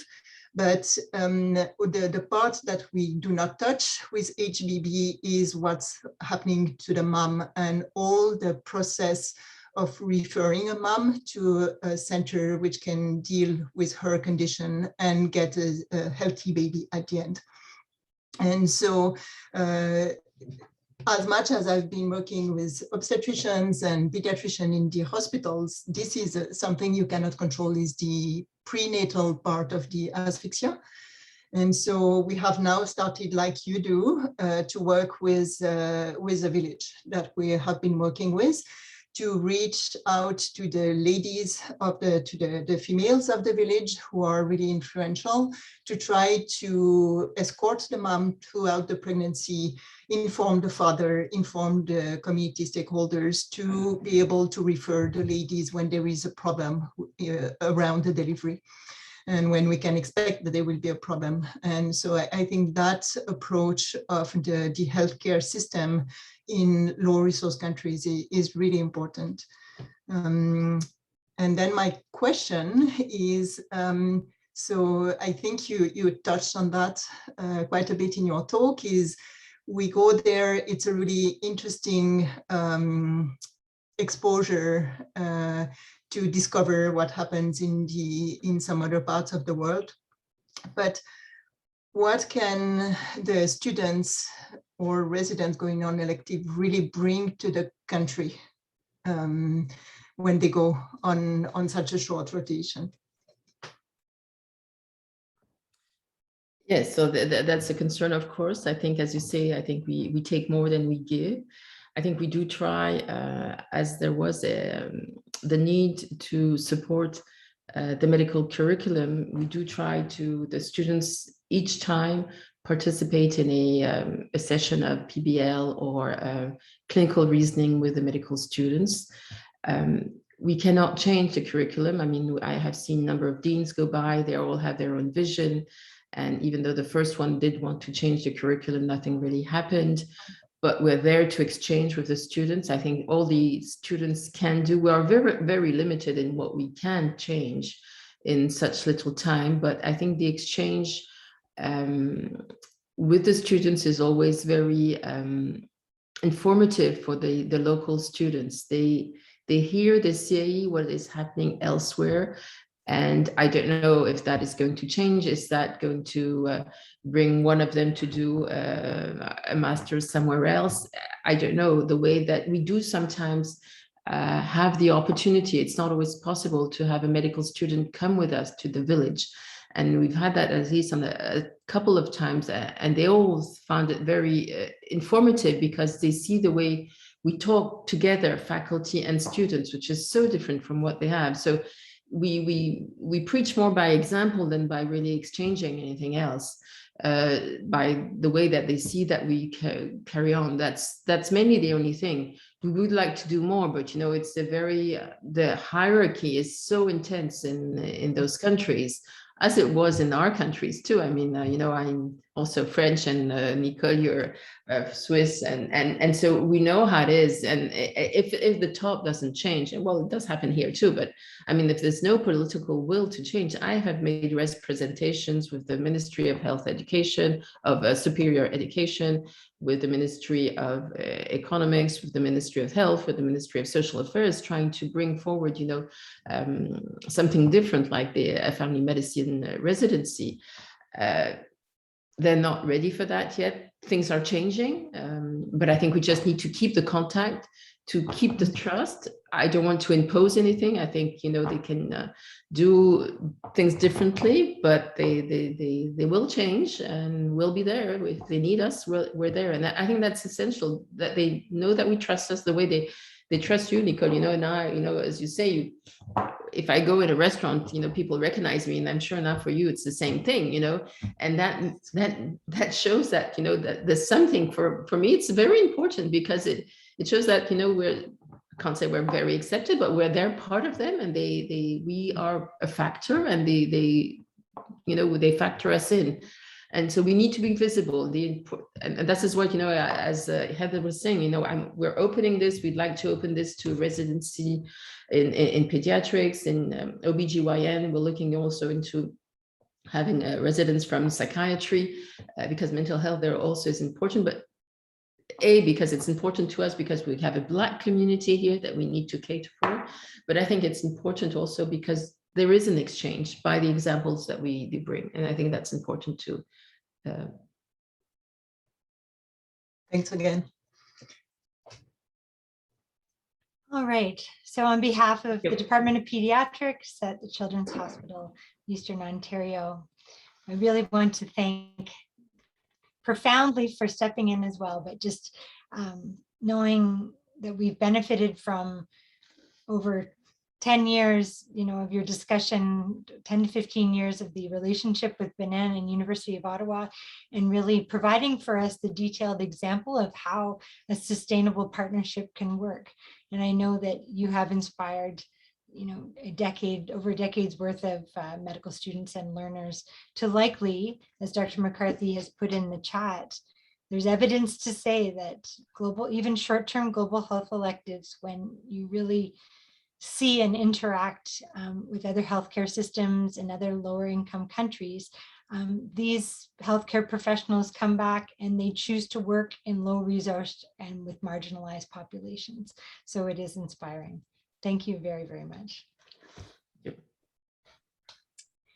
All right, so our final speaker of the morning, it segues very well, because as the University of Ottawa Faculty of Medicine, IGO, the International and Global Health Office, is emphasizing, as well as our own Department of Pediatrics, that the principles of global health can be global health local as well, that you don't have to travel to the other side of the world to see,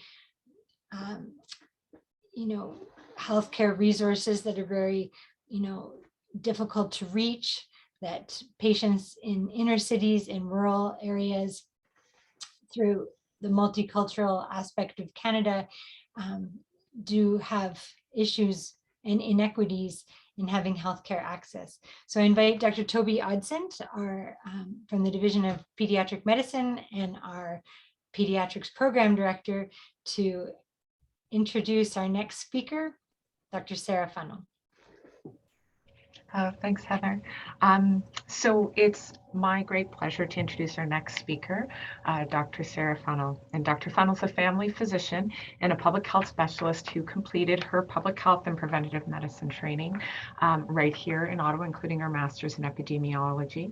And she is currently the Associate Medical Officer of Health for Ottawa Public Health. She also holds an academic appointment as assistant professor at the Department of Family Medicine and was most recently named the founding director for the Centre for Indigenous Health Research and Education. And finally, I would say, but not the least, being that her Anishinaabe and Tuscarora background is central to her work, and she comes from a long lineage of practitioners in traditional First Nations medicine and brings these experiences to her passionate work in global health, family medicine, and Indigenous health. So, as you can imagine, between all of these hats, she's keeping quite busy, and so we're absolutely thrilled that she was able to be here with us today. Welcome. Can you hear me okay? Yeah. Thank you, Miigwech, Toby, and Heather for that really welcoming introduction. And both of you have helped me on my journey to where I am today. Heather, I spoke to many, many years ago, way before we had children, about whether or not I should consider being a doctor. So it's really fun to be with you here today, Heather. And Toby and I have done some research together, and we had some fun at a Canadian Pediatric Society conference pre-pandemic, and doing a talk in global health and on cultural safety. So it's really a pleasure to be with you today. And I'm hoping, my intention is that this is going to be interactive session. I'm sure that you're all getting zoomed out, so hopefully I can make this somewhat sad discussion a little bit more entertaining for you. So, and I'm trying not to be too angry with Heather for inviting my sister to join us today too, but I'm happy that she's here. So not only do I have friends in the audience and colleagues, but relatives as well. And so I'm sure I don't have to tell you that children are sacred. Children are our future. And in light of the recent discoveries, which are no surprise to people like me and my sister Emily, who's on the call, the discoveries of unmarked graves at residential sites have really upset our nation, which we now call Canada. Some of us do anyway.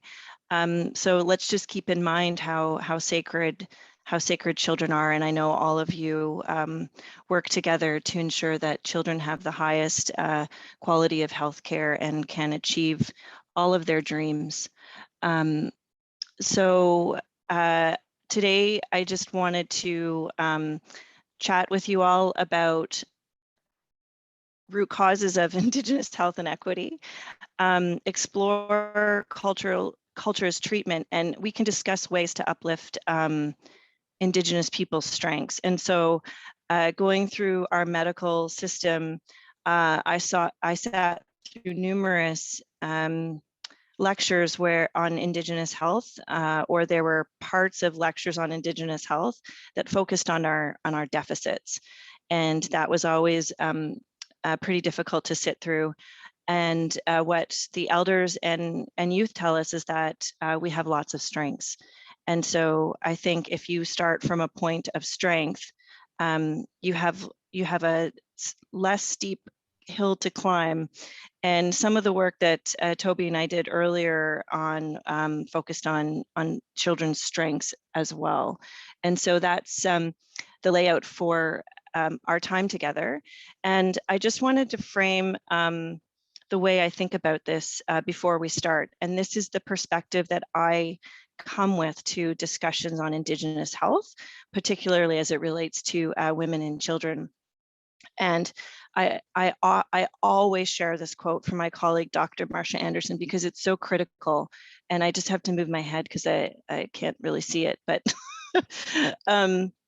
she says, from now on, instead of vulnerable people, I'm going to use the phrase, people we oppress through policy choices and discourses of racial inferiority.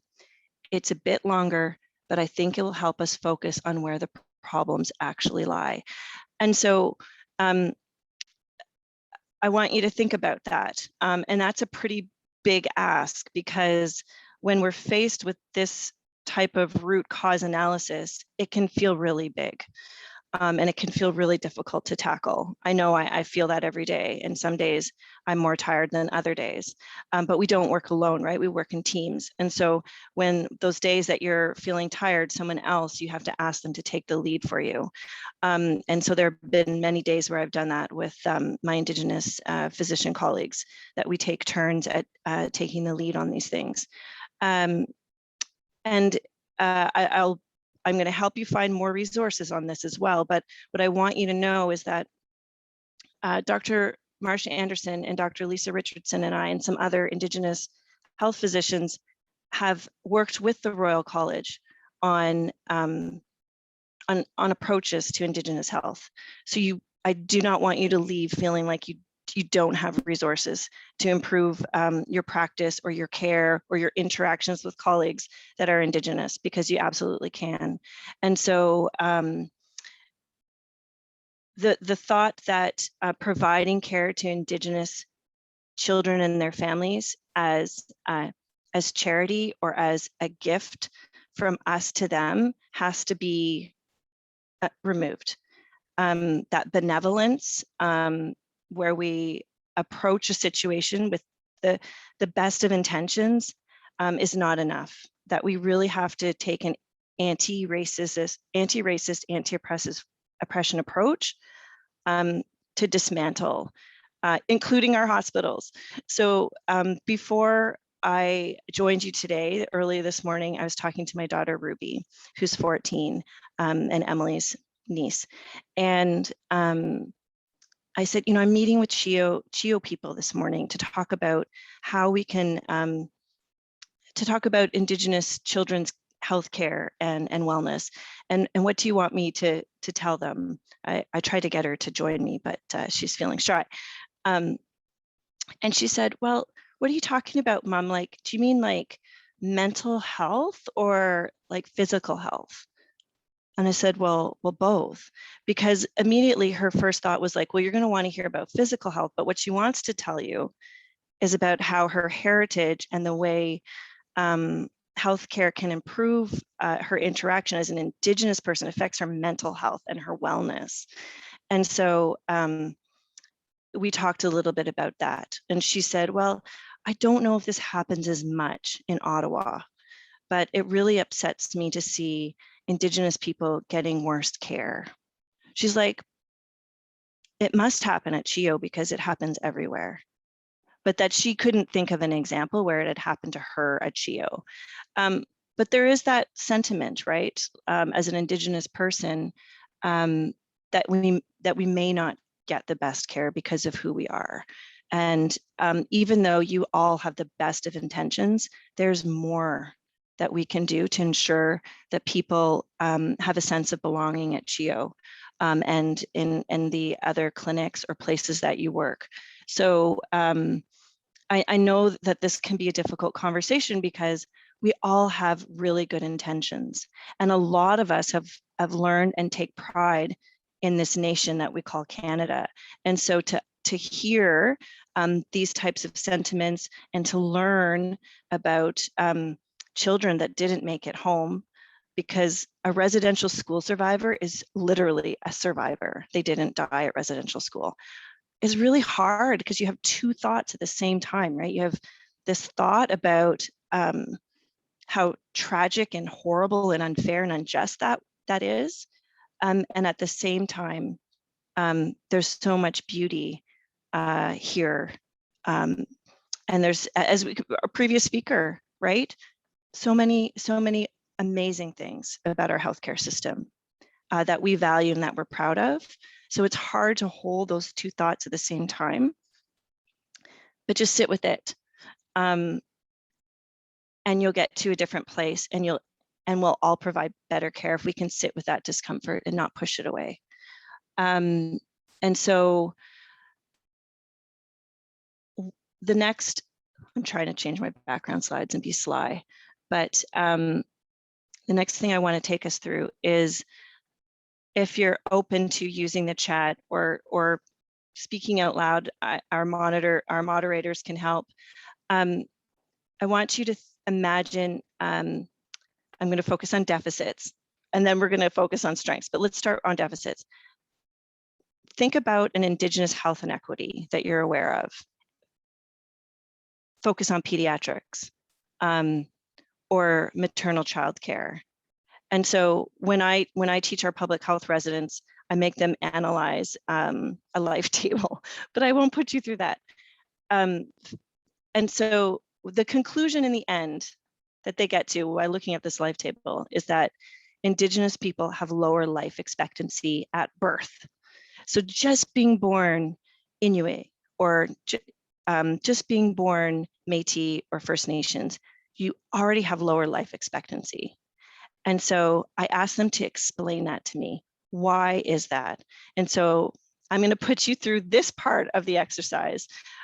Why?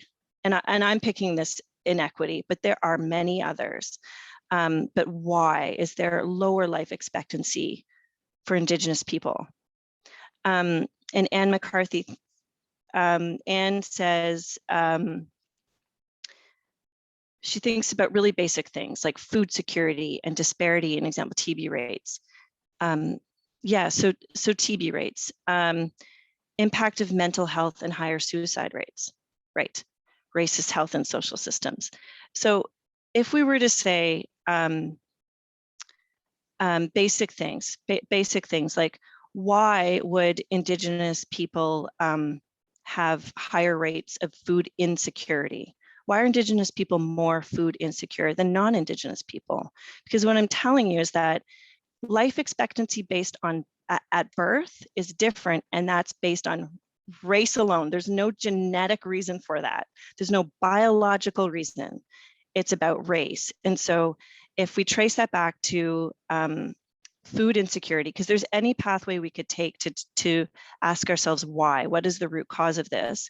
But if we go through, Heather is saying high transportation costs for fresh food and dairy. So I know some of you have worked in the north, some of you in Nunavut, and you know that there's a high cost for fresh food and dairy. So why is that? Why is healthy food so incredibly difficult to obtain?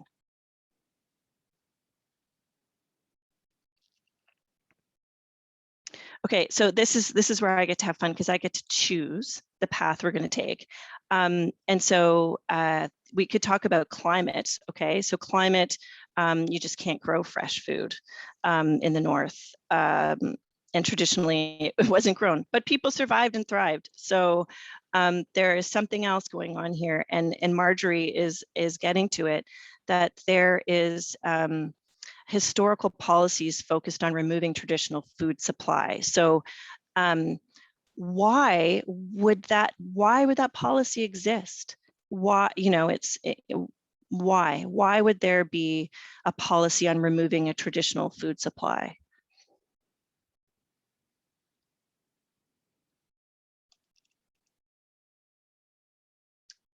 So Matt's getting right to it, assimilation. So there's assimilation policies in Canada from the colonial powers to assimilate Indigenous people. I know you all know this because we've to control where people live. You guys are quick. So they're assimilating for a reason, and it's to control people. And so racism is about control and power over people based on race. the sense that the white way is better. I like Harry, big companies can't benefit from traditional food supplies, right? Although they do benefit from water in the north. They do benefit from resources. So it's about power and control over people. And so why is that? Why would a colonial power need to control Indigenous people?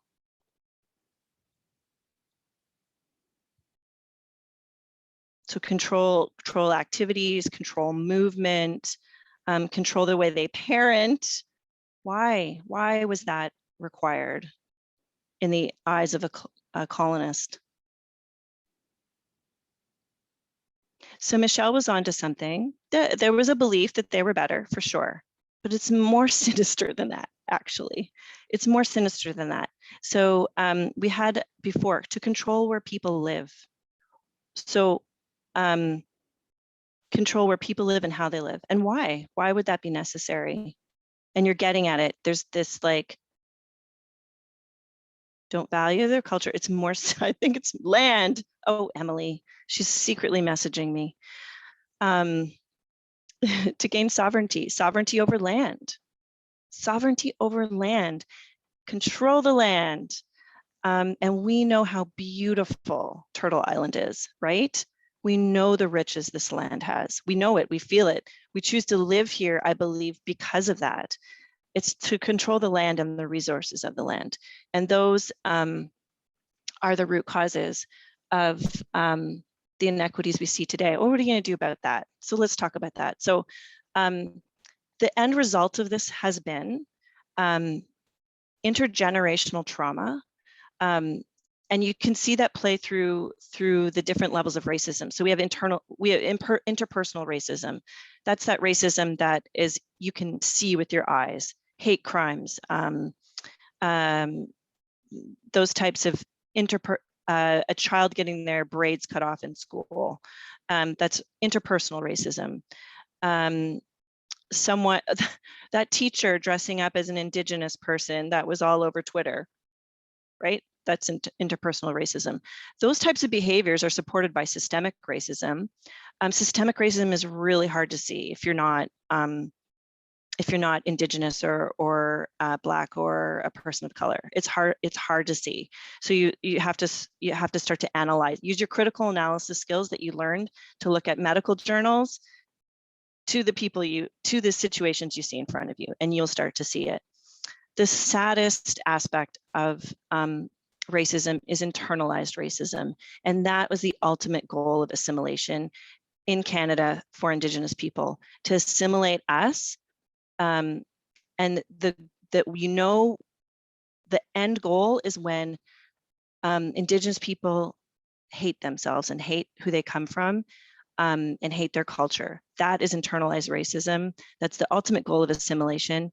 And it's the saddest racism, I think, because as an Indigenous person, I've felt that, and it's been a journey to explore that. And so imagine if you hate yourself and where you come from and how you act to those around you and how you treat them.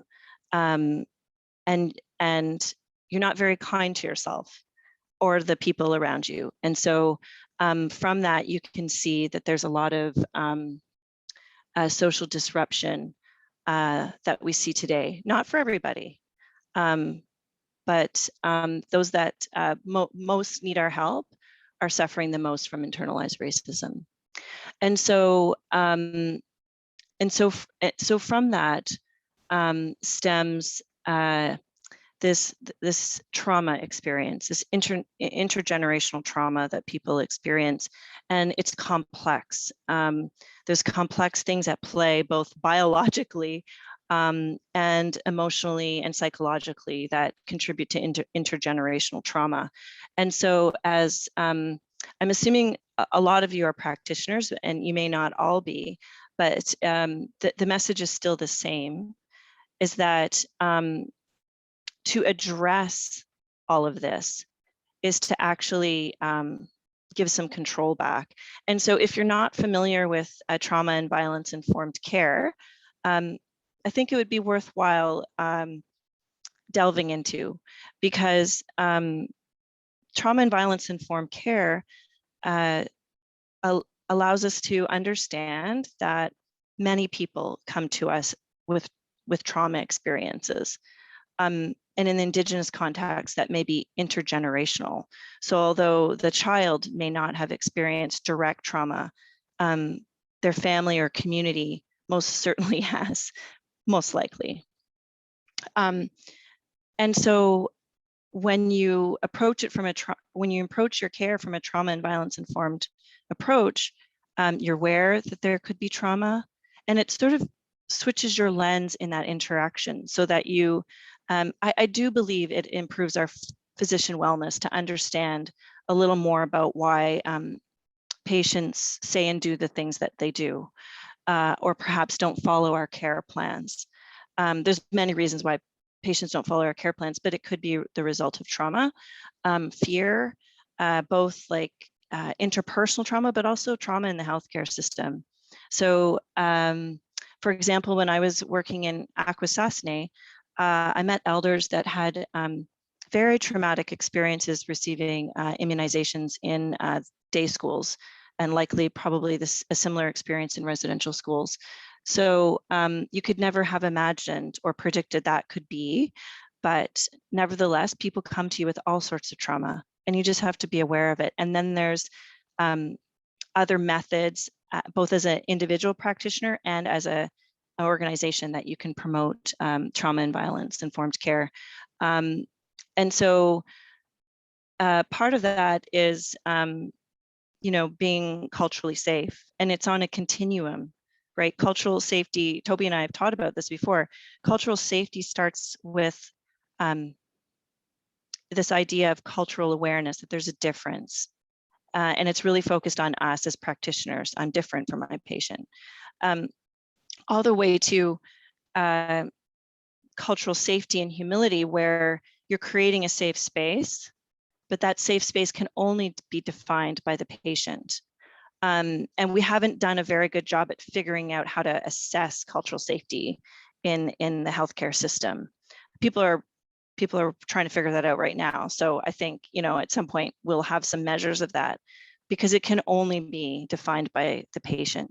And so I try to encourage people not to get hung up on cultural safety this or cultural safety that, and people don't know what the definitions are, what the words are. But if you can, do you remember that quote? People might forget what you did, and they might forget what you said, but they're not going to forget how you made them feel. And so that's cultural safety. It's about creating that sense of safety, which is very in line with trauma and violence informed care practices. So I do feel that the elements of cultural safety are humility. I still regret, when I worked in Akwesasne, avoiding saying people's Mohawk names, because I didn't want to get it wrong. I was afraid to mispronounce it. And what a loss that was. I could have created a safer space. I could have, okay, I don't speak Mohawk and I'm probably going to get your name wrong, but what does it mean? And so I do regret that. So being culturally safe is about being reflective. It's not, moving forward, looking ahead, what can I do differently? And that's one thing, me personally, that I would do differently if I'm faced with that situation again. And I hope that I am. So there's that element of humility, creating a safe space, and being anti-racist and anti-oppressive. So holding each other to account when we say or do the wrong thing, because you might have messed up that encounter, but going forward, don't you want to be better? And so for me, I can think of many times where I've had colleagues correct me. I've misgendered somebody, or I've maybe used stigmatizing words to describe someone that drank a lot of alcohol. And those quick corrections, I think of as gifts, actually. Gifts to me to be a better person. And so I know personally, I need to get better at giving those gifts to others. in a way that we're all just, trying to improve the care and the organizations we work in. And so that's how I think of cultural safety.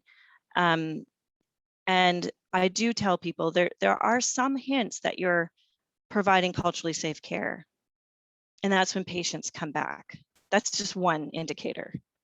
We talk about no-shows, and we judge people that don't show. And you have to wonder, it might not be just them. We often say, oh, the people have busy lives, and it could be other things too. We just don't know because we don't ask. And I highly doubt CHEO does this, but sometimes we penalize people for not coming back when maybe we screwed up in the first place. So we have to really think about the work that we're doing. And I'm sure there's lots of smart people out there right now that can help us figure out some indicators to know if we're being culturally safe.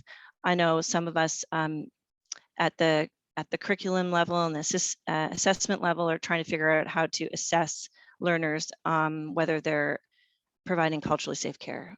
Nothing's coming soon, so don't worry, but it needs to be assessed. And so I don't want to leave you without sharing this.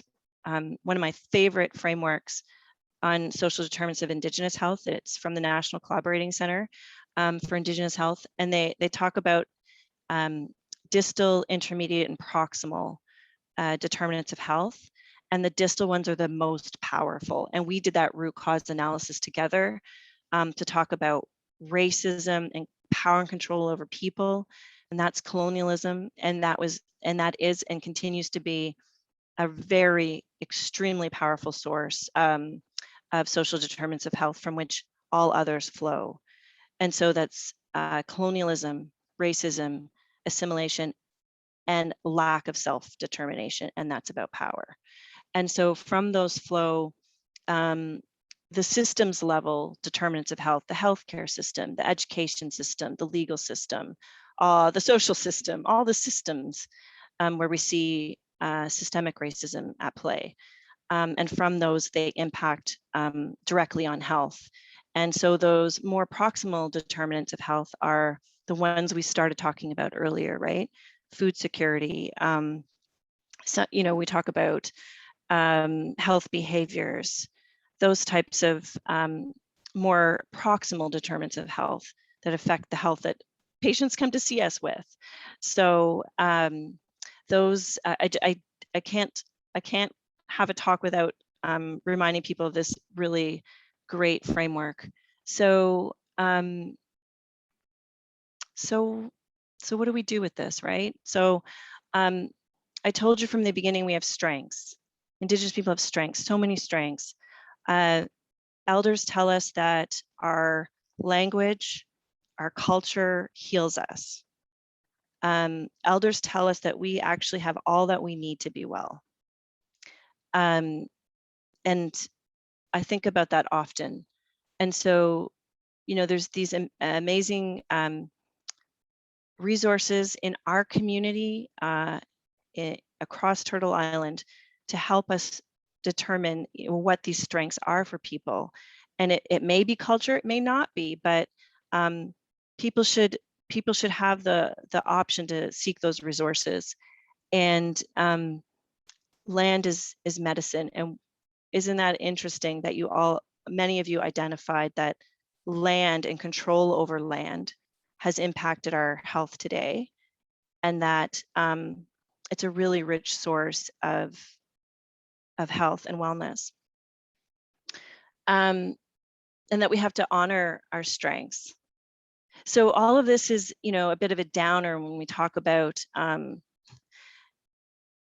racism, and all of those efforts didn't work. We're still here. And so now we're in this resurgence of our culture. We have the youngest population and quickly growing. So I like to say, look out, because here we come. And so what do you do about all this? Like, how are you going to use what I've told you in your practice or in your advocacy work in your leadership, in improving the care of CHEO, it's not that difficult, I think. I know that there's systems in play and we have to challenge those. That's the difficult part. But we're all well-meaning, and so let's use that well-meaning approach to really uplift others' voices. And so I just tell people it's about self-determination. It's about giving control back, either in the individual clinical encounter or in the way healthcare is delivered or outside the hospital even, right? The most powerful determinants of children's health is outside the hospital. It's everything that happens outside. And so as care practitioners, we can advocate for that too. But just a warning, because we have lots of educated people here. And we have to hold back what we think people need to be well in the Indigenous context. Hold it back because we might not be right. So the example I give is residential schools. Often people will say, they were doing what they thought was right. Well, how could they have thought that? But it wasn't. It was not right. And many children died and many generations have been affected. And so we don't want to make the same mistakes of the past. And so the approach is a nothing about us without us approach. That is almost self-determination. It's around of reconciliation. Self-determination is Indigenous people leading for ourselves what we know to be healthy and well. But at the very least, nothing about us without us.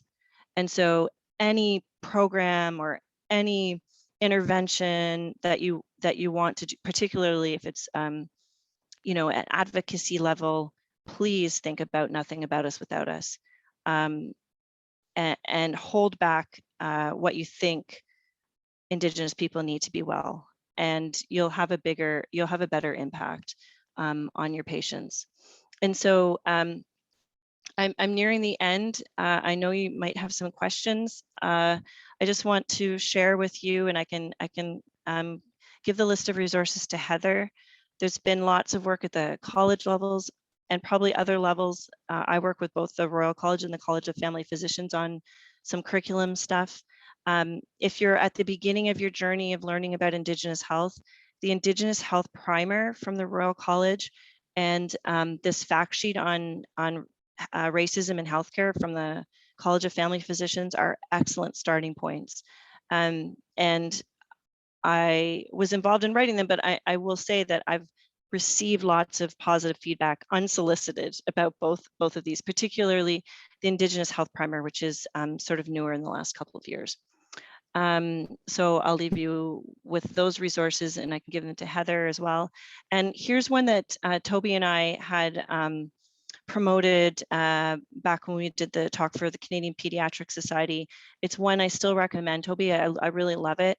It's the Indigenous Ally Toolkit that takes you through steps of how to be an Indigenous ally. And again, like it's number one, ask yourself why you want to do this and then learn. So there's like that background work you do. I think we're so quick to want to fix a problem, but that we really need to explore what the root causes are, just the way we do in a clinical setting, right? We keep our differential wide and we order appropriate investigations. And then we have a plan of what we're going to do when we get this and that back. And I admire so many of you that follow people's hemoglobins and sodiums and those types of things. I don't do that type of medicine, but you know, I know that that's a systematic approach, and it's similar to this type of work. Nothing about us without us. And if you're going to delve into this area, ask yourself why, and then do some homework before you jump into an intervention. And so I'm just going to leave it at that and share a family photo. So I hope my sister is smiling out there somewhere. I'm happy to answer any questions you might have. Thank you so much for your time. Sarah, thank you very much. It's a hallmark of a good speaker to have the comfort just to, you know, have your lecture be like a conversation, really, you know, and you can tell how much work you've done on this, and, you know, how often you share this important topic. So I will open it up for the floor, like as previous speakers. You can, oh, we've got 2 raised hands, excellent, and I will monitor the chat. So we'll start with Dr. Radhajetty here at CHEO from the Division of Pediatric Medicine and our Nunavut Health Initiative lead. Thanks so much, Sarah. You're so articulate and so passionate. I you know, always so engaged whenever you speak. So thank you for sharing your thoughts and you know, your personal feelings also on this topic. And you know, your point about self-determination and nothing about us without us is so important. I've been really reflecting on that over the last few years. And as an ally in Indigenous health, I think that's where our focus needs to be, is really spending more time in amplifying the voices of, you know, incredible Indigenous leaders like yourself, and to pass the mic, I guess, if you will. But, you know, in doing so, like practically, and as you probably experience, we overburden and we overtax the limited pool of Indigenous champions. And I think that is especially true with incoming Indigenous medical students and residents. And this is where I've been spending a lot of my time, because, you know, I'm always looking out for, you know, new pediatric, you know, Indigenous pediatric residents in Canada, and really trying to get to know them and figure out, you know, what is it that we need to do to better support them, because they are being pulled every time that there's an initiative at an institution, at their university or their medical school or their residency program. They're being asked to comment and be involved. So I'm sure you've had this experience as a trainee and now as a staff. So what would you recommend that we do as allies, as supervisors, to better support our Indigenous students and residents? I can tell you, you're not alone in trying to figure out some steps towards this. So a group of Indigenous physicians, we formed a consortium called the National Consortium for Indigenous Medical Education. And one of the things is about supporting learners through their Indigenous learners through their journey, and how to do that in a good way. And you're right, like as a medical student and a resident, I did a lot of teaching others about Indigenous health, and that likely wasn't appropriate. So I think we have to, as teachers, be really careful in how and when we ask residents to teach us. So I don't have an immediate answer for you, because I think, you know, there's the situation we find ourselves in today when there's not enough Indigenous physicians. That's just the truth of it. And so I appreciate that you don't want to tax all of us. I think that it's still worth asking in respectful ways. And I hope that at some point there are more Indigenous physicians in this area. We certainly are working on, with that group, mentorship and supporting each other through all of this. And one of our goals in the consortium was, you know what, we got to get together at a national level so we're not being all pulled in all these directions. But I do feel that it can be unfair to put that on Indigenous learners to do those things, teaching or meeting with the dean to ask, you know, what their opinion on some sort of initiative is. That's happened. I'm not saying at Ottawa, it's happened elsewhere. That's a lot to put on somebody. So I think there's probably more supportive ways to do that. Mentorship in ways with other Indigenous physicians. You know, I think we do an okay job at recruiting learners at the undergraduate medical education. but not necessarily in supporting them on their journey. And I'm not just saying in Ottawa, I'm saying across the nation. So I'm not really, I don't think I'm really answering your question that well, but I think we do need to be really careful in how and when we ask Indigenous students and learners to help teach us. And I say us as a collective of medical teachers. Emily's sending me a secret message here. Ask, yeah, that's great, like consent, right? Ask individuals their comfort level with teachable moments, and then also take time to learn for yourself. I had this, I love this example of a Métis woman that Emily and I know, who I have come talk to med students sometimes, and she was talking about her mental health journey and how she had a visit with the psychologist, and she had to describe to them all about residential schools they didn't know and they'd never heard about it. And then she had to pay them $150, like, because she was seeking services. And so I think we do have to do our share of learning. And it's not just on like each individual pediatrician or physician or faculty member. Our system has to be built up for that as well, right? Like, you have to have the resources available to you to learn yourself. So, faculty development, for example, is one way. With the College of Family Physicians, we have put in Indigenous health faculty education as part of an accreditation standard.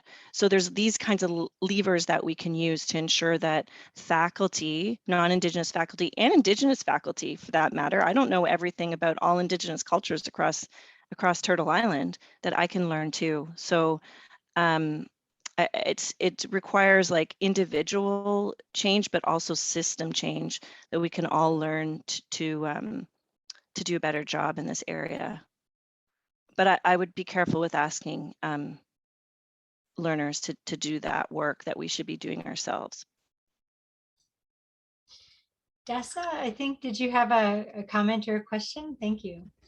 Yeah, no, thank you so much. And thank you so much for a wonderful lecture. I've, to be honest, not often, but I had a shivers at the beginning just because you touched on so many important points, and my sincere apology for my nope comment. It was out of excitement that it's like, yes, we're trying to change the language of the no-show because it is so and so important.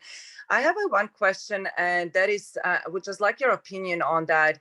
Around a lot of times when I worked with some clients with Indigenous background, with Indigenous culture, I automatically sometimes rely on institutions like Wabano, like others in the community, where I felt that the care would be perhaps better there. And sometimes we just assume that it is. And, I was enlightened to hear that, why would you be sending me somewhere where, it's not necessarily just because, I'm Indigenous. I don't mean that, it doesn't mean that, in those institutions, I receive care that I want.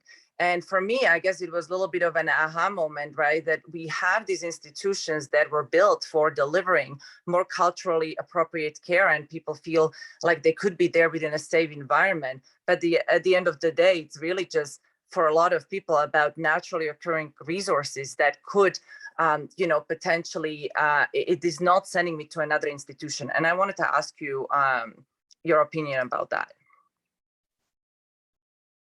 Well, I'm sure that there's probably some sort of evidence out there to tell us what patients prefer in terms of receiving care. And I think it might be not to have to go around to a bunch of different places, although like I don't have that evidence at my fingertips.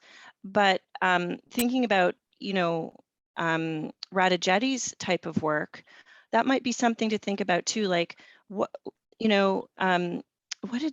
I met with Wabano last week about research, and they said, we really do need a radical shift in the way we think about how we do things. And so it could be that too, is there, different ways to deliver services that meet the needs of our clients, client-centric, family-centric approaches. And so it could even look like, you know, I don't know if you're familiar with Radha Jetty's work, but I'm sure all of you are. And maybe that's, you know, maybe that's your indicator that you've provided culturally safe care. Your client was like, I like it here. I'm happy here. I have all that I need here. Or perhaps, you know, they don't see the need for cultural services in the Indigenous context, which could be too. So it goes back to just asking questions and that humility, humble approach, right?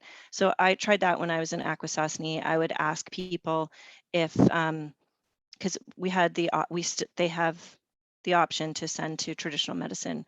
Are you a traditional person? Would you like me to refer you? Because I guess just don't assume that that's what people want or need at that time in their life, right? It could change next week. So that's all I'd say is just, I guess that's the theme, just ask first and be humble. Yeah, thanks. Thanks for your questions. Great question. And then if you're thinking about an intervention, like it might even exist, so forgive me if it doesn't. You know what I think we need?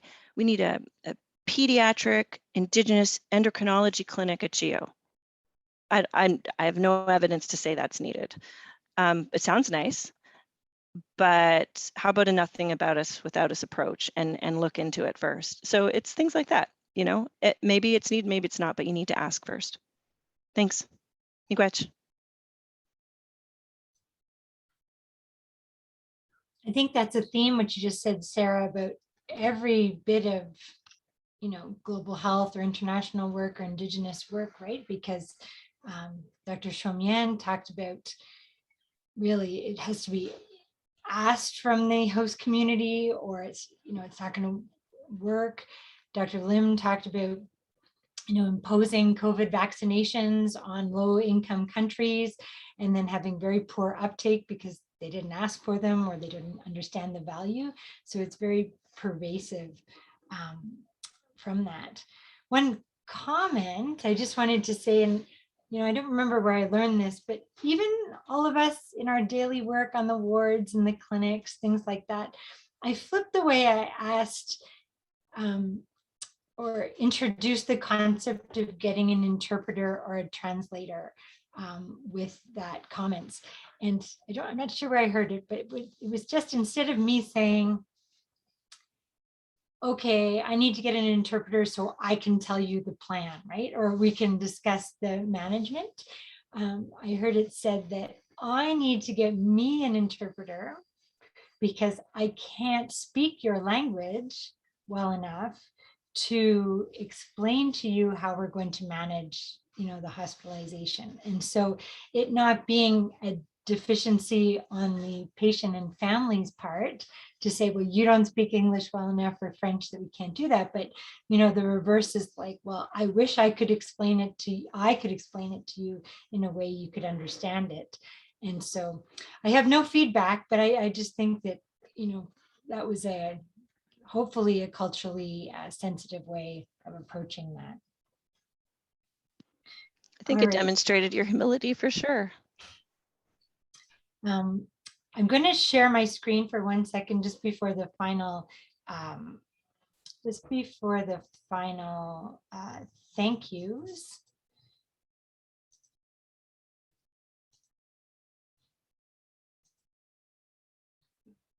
Just to bring, I'm going to loop it all back. We have a great deal of gratitude for all of our speakers today, especially Sarah. I feel like there's a lot of full circles coming around. I was proud to be there at your medical school graduation ceremony after, you know, discussing medicine right before you applied and for your interviews. And so it is, you know, there are mentors of mine on the call. And so it brings it really a great deal of pride to see how we all work together for the betterment of children and the communities that we serve. We opened the morning with a pediatric endocrinologist joining us from Sydney, who runs a pediatric diabetes NGO, because I really felt like we were missing out a bit this year on not having in-person conferences and really celebrating that 100-year milestone for insulin. And so I just made one slide because I thought, this is almost 100 years ago, 94, 95 years ago, that Sir Frederick Banting went on a trip of the Arctic in 1927 with A.Y. Jackson, who's one of the famous Group of 7 painters. And then according to records from the HBC, he prepared a report on the health status of the North. And so I think that, physicians through the years have had a heart for this, and maybe it just, certainly wasn't systemically adapted, but some bit about epidemiology there. He realized that the crew or the passengers on the Hudson's Bay Company paddle wheeler were responsible for spreading influenza virus down the Slave River and Mackenzie rivers, and which turned into a territory-wide devastating epidemic devastating the Aboriginal population of the North. He noted that infant mortality was high because of the undernourishment of the mother before birth, that white man's food led to the decay of native teeth. He noticed how tuberculosis had started in certain communities in likely Northwest Territories and today's Nunavut, Godhavn, Etah, Port Burwell, and Arctic Bay. That an epidemic resembling influenza killed a considerable proportion of the population. And then how prescient, I didn't know you were going to do that interactive format, which was wonderful. But, people identifying this is 100 years ago, that the gravest danger facing Eskimo, Inuit at the time, in his transfer from a race-long hunter to a dependent trapper, and that white flour, sea biscuits, tea, and tobacco do not provide sufficient fuel to warm and nourish him, and in our language now, general health and well-being. So I think that sort of brings a bit of that full circle, and I give everyone this morning a great CHEO thank you, and for everyone who's stayed on the call. We welcome your feedback. A little bit of housekeeping, I guess, is that everyone will receive a post-conference email with a survey for Grand Rounds and for the morning. We have recorded your attendance, although for CME credit, we can have CME credit for the whole morning. Please fill out your evaluation of the morning. The CME credit notes will be linked to that.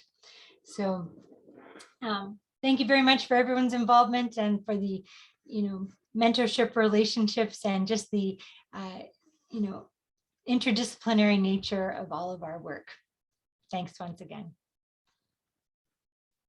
10 years strong. Thank you. Yes. Congratulations. Thanks, everyone. Miigwech. Bye. Bye-bye.